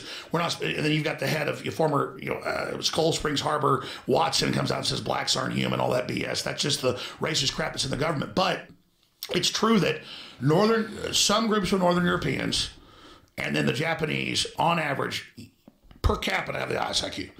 And so they're Japanese, and then there are some Northern Europeans that have the highest IQs. But then you can get into, like, say, Jews have very high IQs on average. European Jews have an extraordinary high number of like social Nobel Prize skill winners. Yeah. It's a bunch of, so there's not just one type of intelligence. Yeah. For sure. Yeah. Well, there's tests that you can run in terms of mathematics, but there's no real tests you can run in terms of social intelligence. The real test is psychic connectivity. They've proven the DNA is a transceiver. And so my skill is, that's why I'm usually kind of like almost autistic, is I'm just being constantly, like everything's going on. But then if I actually focus in, I can like figure out the exact enemy operation. That's why they're really pissed. People that are Jewish, that are German, that are Chinese, that are Japanese, that are Italian, that are Mexican, people that either through fear or whatever get into dark side, light side, get into, don't give people the knowledge, control the people, dumb them down, dominate them because they're only rocket fuel for you to go to the next level. You know what's interesting about this? Not that you're right or wrong. What's interesting is how many people resist the idea that it's possible for someone to try to control everybody. And if you just go back in history, just, go back to World War II and how Hitler controlled Germany. And that's it. They tell you no one's trying to control you, but that's all that's going on. But that one is a particularly fantastic one because it was a culture that came out of a bad time, right? They had out of World War I, and Versailles Treaty. And this guy offered them pride in being German. He offered them this idea of a master race. But the master race is a crazy idea. But if you look at the black Israelites, or you look at La Raza or Mecha, or you look at some of the right-wing Jewish groups, the Chinese, every group says we're the master race. Yeah, well, sure. But, I mean, how many have tried to engineer it the way Hitler did? That's what's really crazy. Well, no, exactly. The reason the globalists, if you want to get the secret of Hitler? No, but I'm saying... You want Hitler's secret? But hold on a second. What I'm saying is that it is amazing that there is a guy who has this idea of a master race. And if you were... but people rejected it. Worldwide. It was one of the most evil aspects of who he was. That's really interesting to me, that people rejected it because they knew it was like an improper calculation. The general public rejected it. The idea. Other elites tried to duplicate it. It was an improper calculation. The calculation was the only way to get people you want to get a master race, you have to have master genetics. But what it didn't take into account was compassion. It didn't take into account what's necessary to have a real healthy community. That was a slow, like a quick flash community because everybody was like hyper focused on the nation. To have a real long-term community, you have to have compassion. You have to have camaraderie. And there's going to be people that aren't in the master race. You can't use the leftist compassion when they support China and death camps and genetic engineering. Right. The left's all, compassion. You're right. We can't hurt anyone's feelings. We're helping arrest Falun Gong and sell their organs, but we're Google. Alex, talk to me. You're right. You're right. The left has giant flaws. It has giant flaws in its ridiculous ideas. As you know, I'm against war. I am too. And so now you've seen national studies show this Gallup poll. Democrats now support war more than Republicans.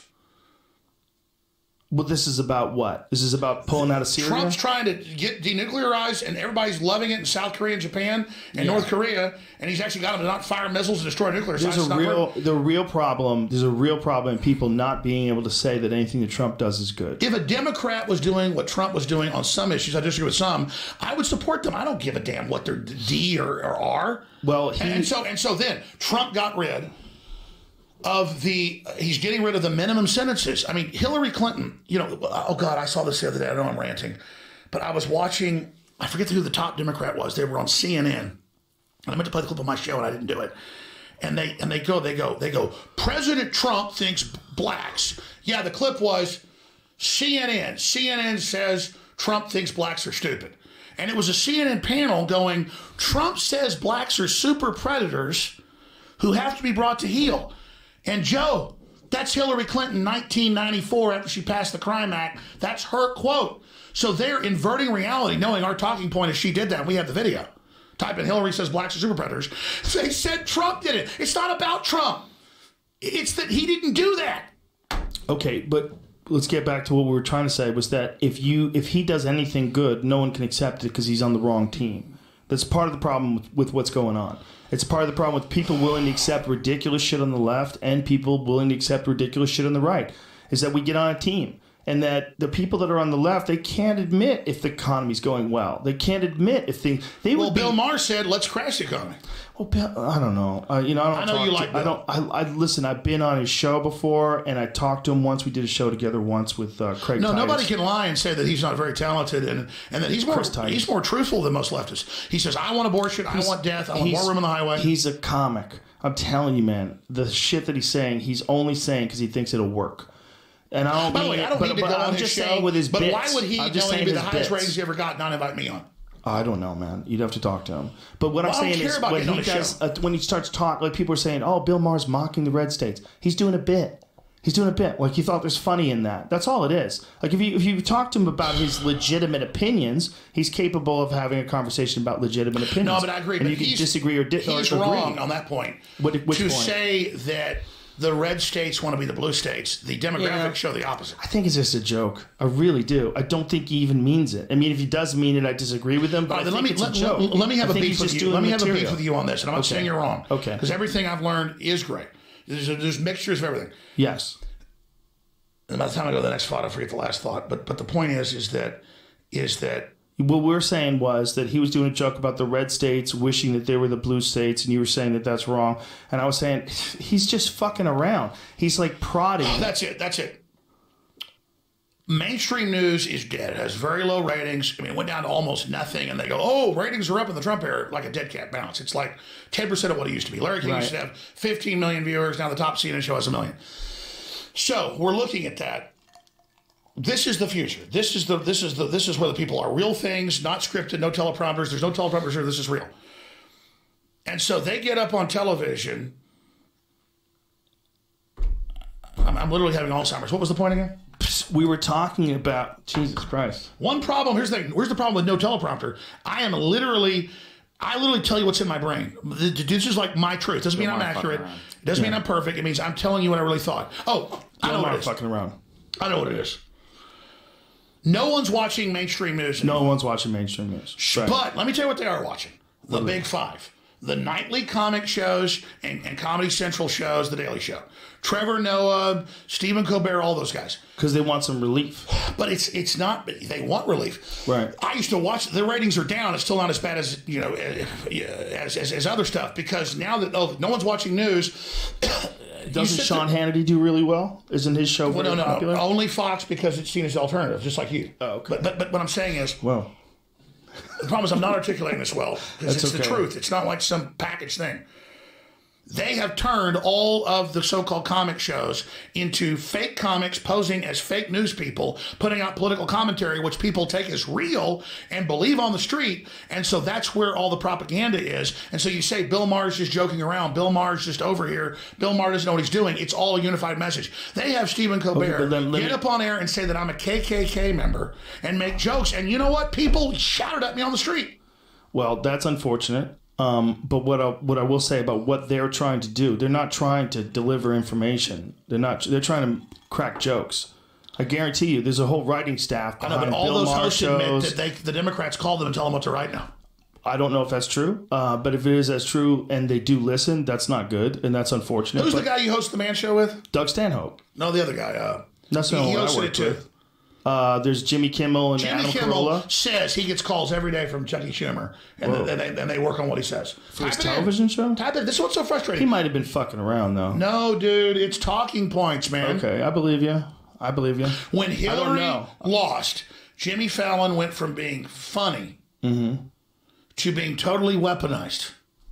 So you think it was NBC's idea? Do you think it was someone in the government that contacts NBC and says, tell Here's Jimmy an example. Fallon? There's a very well-known UFC fighter that you know. Okay. Who has shows on Discovery and History Channel. I'm not going to say his name. Okay. And I got a call about a month ago, and they're like, wow, this is incredible. Don't say my name. You can talk about it. They were going to offer me this new big lucrative show, but they said, you're going to come out and denounce Alex Jones on the show, or we're not going to give you the show. And he said no. So hell yeah, man. Huh. You're going to denounce him on the show. Why would they need that from you? From him. Yeah, but why would they need that from him? Why would they need him to denounce you on the show? I'm not that important. But that gives you even more attention. Well, let me explain. That's their Okay, well then why did everybody else censor? Why did Hitler censor? Why did the Russians censor? Like you think, most of the time censorship actually works. Yeah, but that's a weird one, man. Someone's saying they're not going to give you a gig unless you specifically denounce Alex Jones. It happened. What kind of show is it? Is it a cooking show? No. Joe, let me break this down for you. Okay.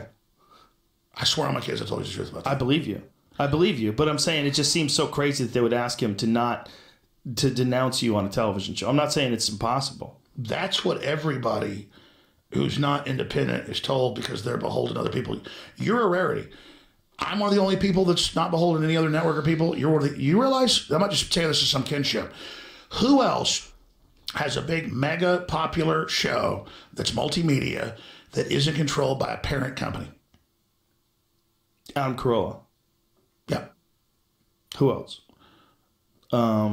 Most podcasters. No, but see, when you look at the numbers that most podcasters and are that's what putting they're out threatened now, by, though. But I mean, almost all of them are backed by something. Mm-hmm. I know for a fact that you run your own show.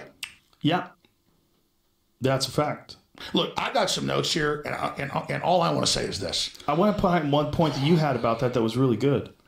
You were saying that if you censor yourself, you're just like, I'll just censor myself a little bit. Just a little bit. You wanted to make this point when we started the show, but please make it. This is the big enchilada. You made it in the back. We'll start over. And it's right. We were talking, and we were, first of all, we gave each other a big hug. We talked it out. We're both happy that we're not angry at each other. And then when we started talking, you made a really good point. You said, the thing is, if you censor yourself just 1%, you say, I'll just censor myself 1%. That's what they want. I'm going to make them happy.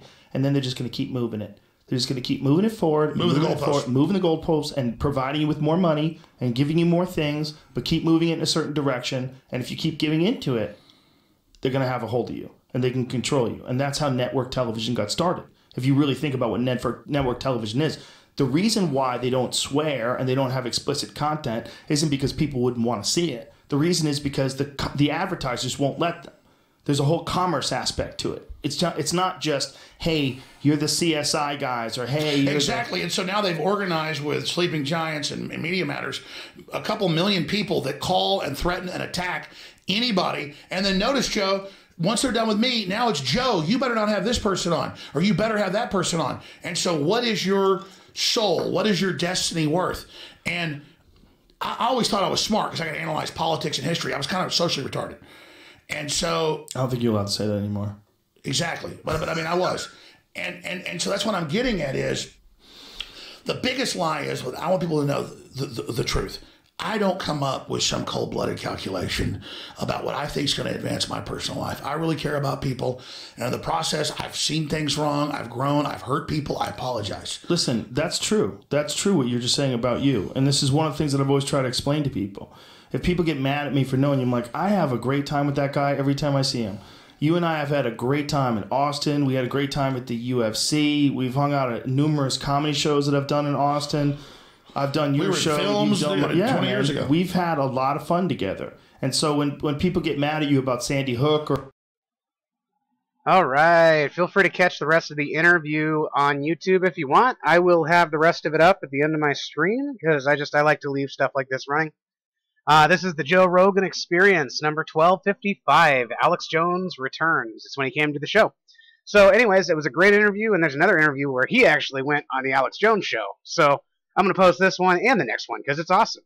Anyways, I'm going to go ahead and hop back on now. I'm going to start my stream again. Sorry to the people that I interrupted, but this is a gaming stream. I just happened to play other things. I'm going to come in and clock in for a little bit, but until then, I'll just continue this for a few more minutes, so you guys can just can enjoy that while I set up. Thanks. For about anything, I just go. Even when you were mad at me, I wasn't mad at you. I was like, I just got to talk to him. Like, it's one of the reasons like Eddie Bravo got the two of us to talk again. I'm like, once we talk and just be honest with each other, we'll be fine. And I want to clear this up because when I was going big guns on you, just so you know what it's like to be judged. I thought that you probably never had me on the show. It was not an attempt to get back on your show. Listen, I knew that if I'd gotten you to the point where you were that upset, that I must have made mistakes too. I'm not that person that sees things and always points in the other direction. I point at myself. I'm a fucking ruthless self-critic. Ruthless. I'm terrible. Like, so I beat myself up about everything. I'll flub one word on stage and I'll sleep 3 hours at night because I'll be tossing and turning. Let me raise this to you. And again, self-doubt's a good thing. It's not going to be a narcissist and crazy. I got offered at the time like $5 million worth of Bitcoin. I think it was like $38 million by the time it got there. I refused it. And I got told like 8 years ago, I got told by two different people, very well-known rich people. They said, George Soros likes you. He wants to work with you and Alexander Soros and this other Soros. You just need to stop attacking him. And by the way, we want you to pump Bitcoin. Which I believe in cryptocurrencies. I believe it's the future. We got a private Federal Reserve. It's all fiat. I'm not judging anybody. I'm just saying, Be careful. And I was so dumb back then. I don't even say so dumb. I was not in the corrupt mindset the way the world worked. Like, I knew how politics worked, and I knew how science worked, and I knew how crypto type, government and CIA stuff worked. But I was like never trying to get a deal for myself. I had my own thing. Right. So, it's funny. I'm more and more concerned, thinking that Alex Jones has Asperger's. Same deal with me. So that's why I relate with the guy a lot on that socially inept deal. It's interesting. Anyways, I'm going to be popping over here to my stream. Thanks again for tuning in to this. It's just kind of a filler I put in. All of the Alex Jones material is 100% copyright, acceptable. They let us put it anywhere we want.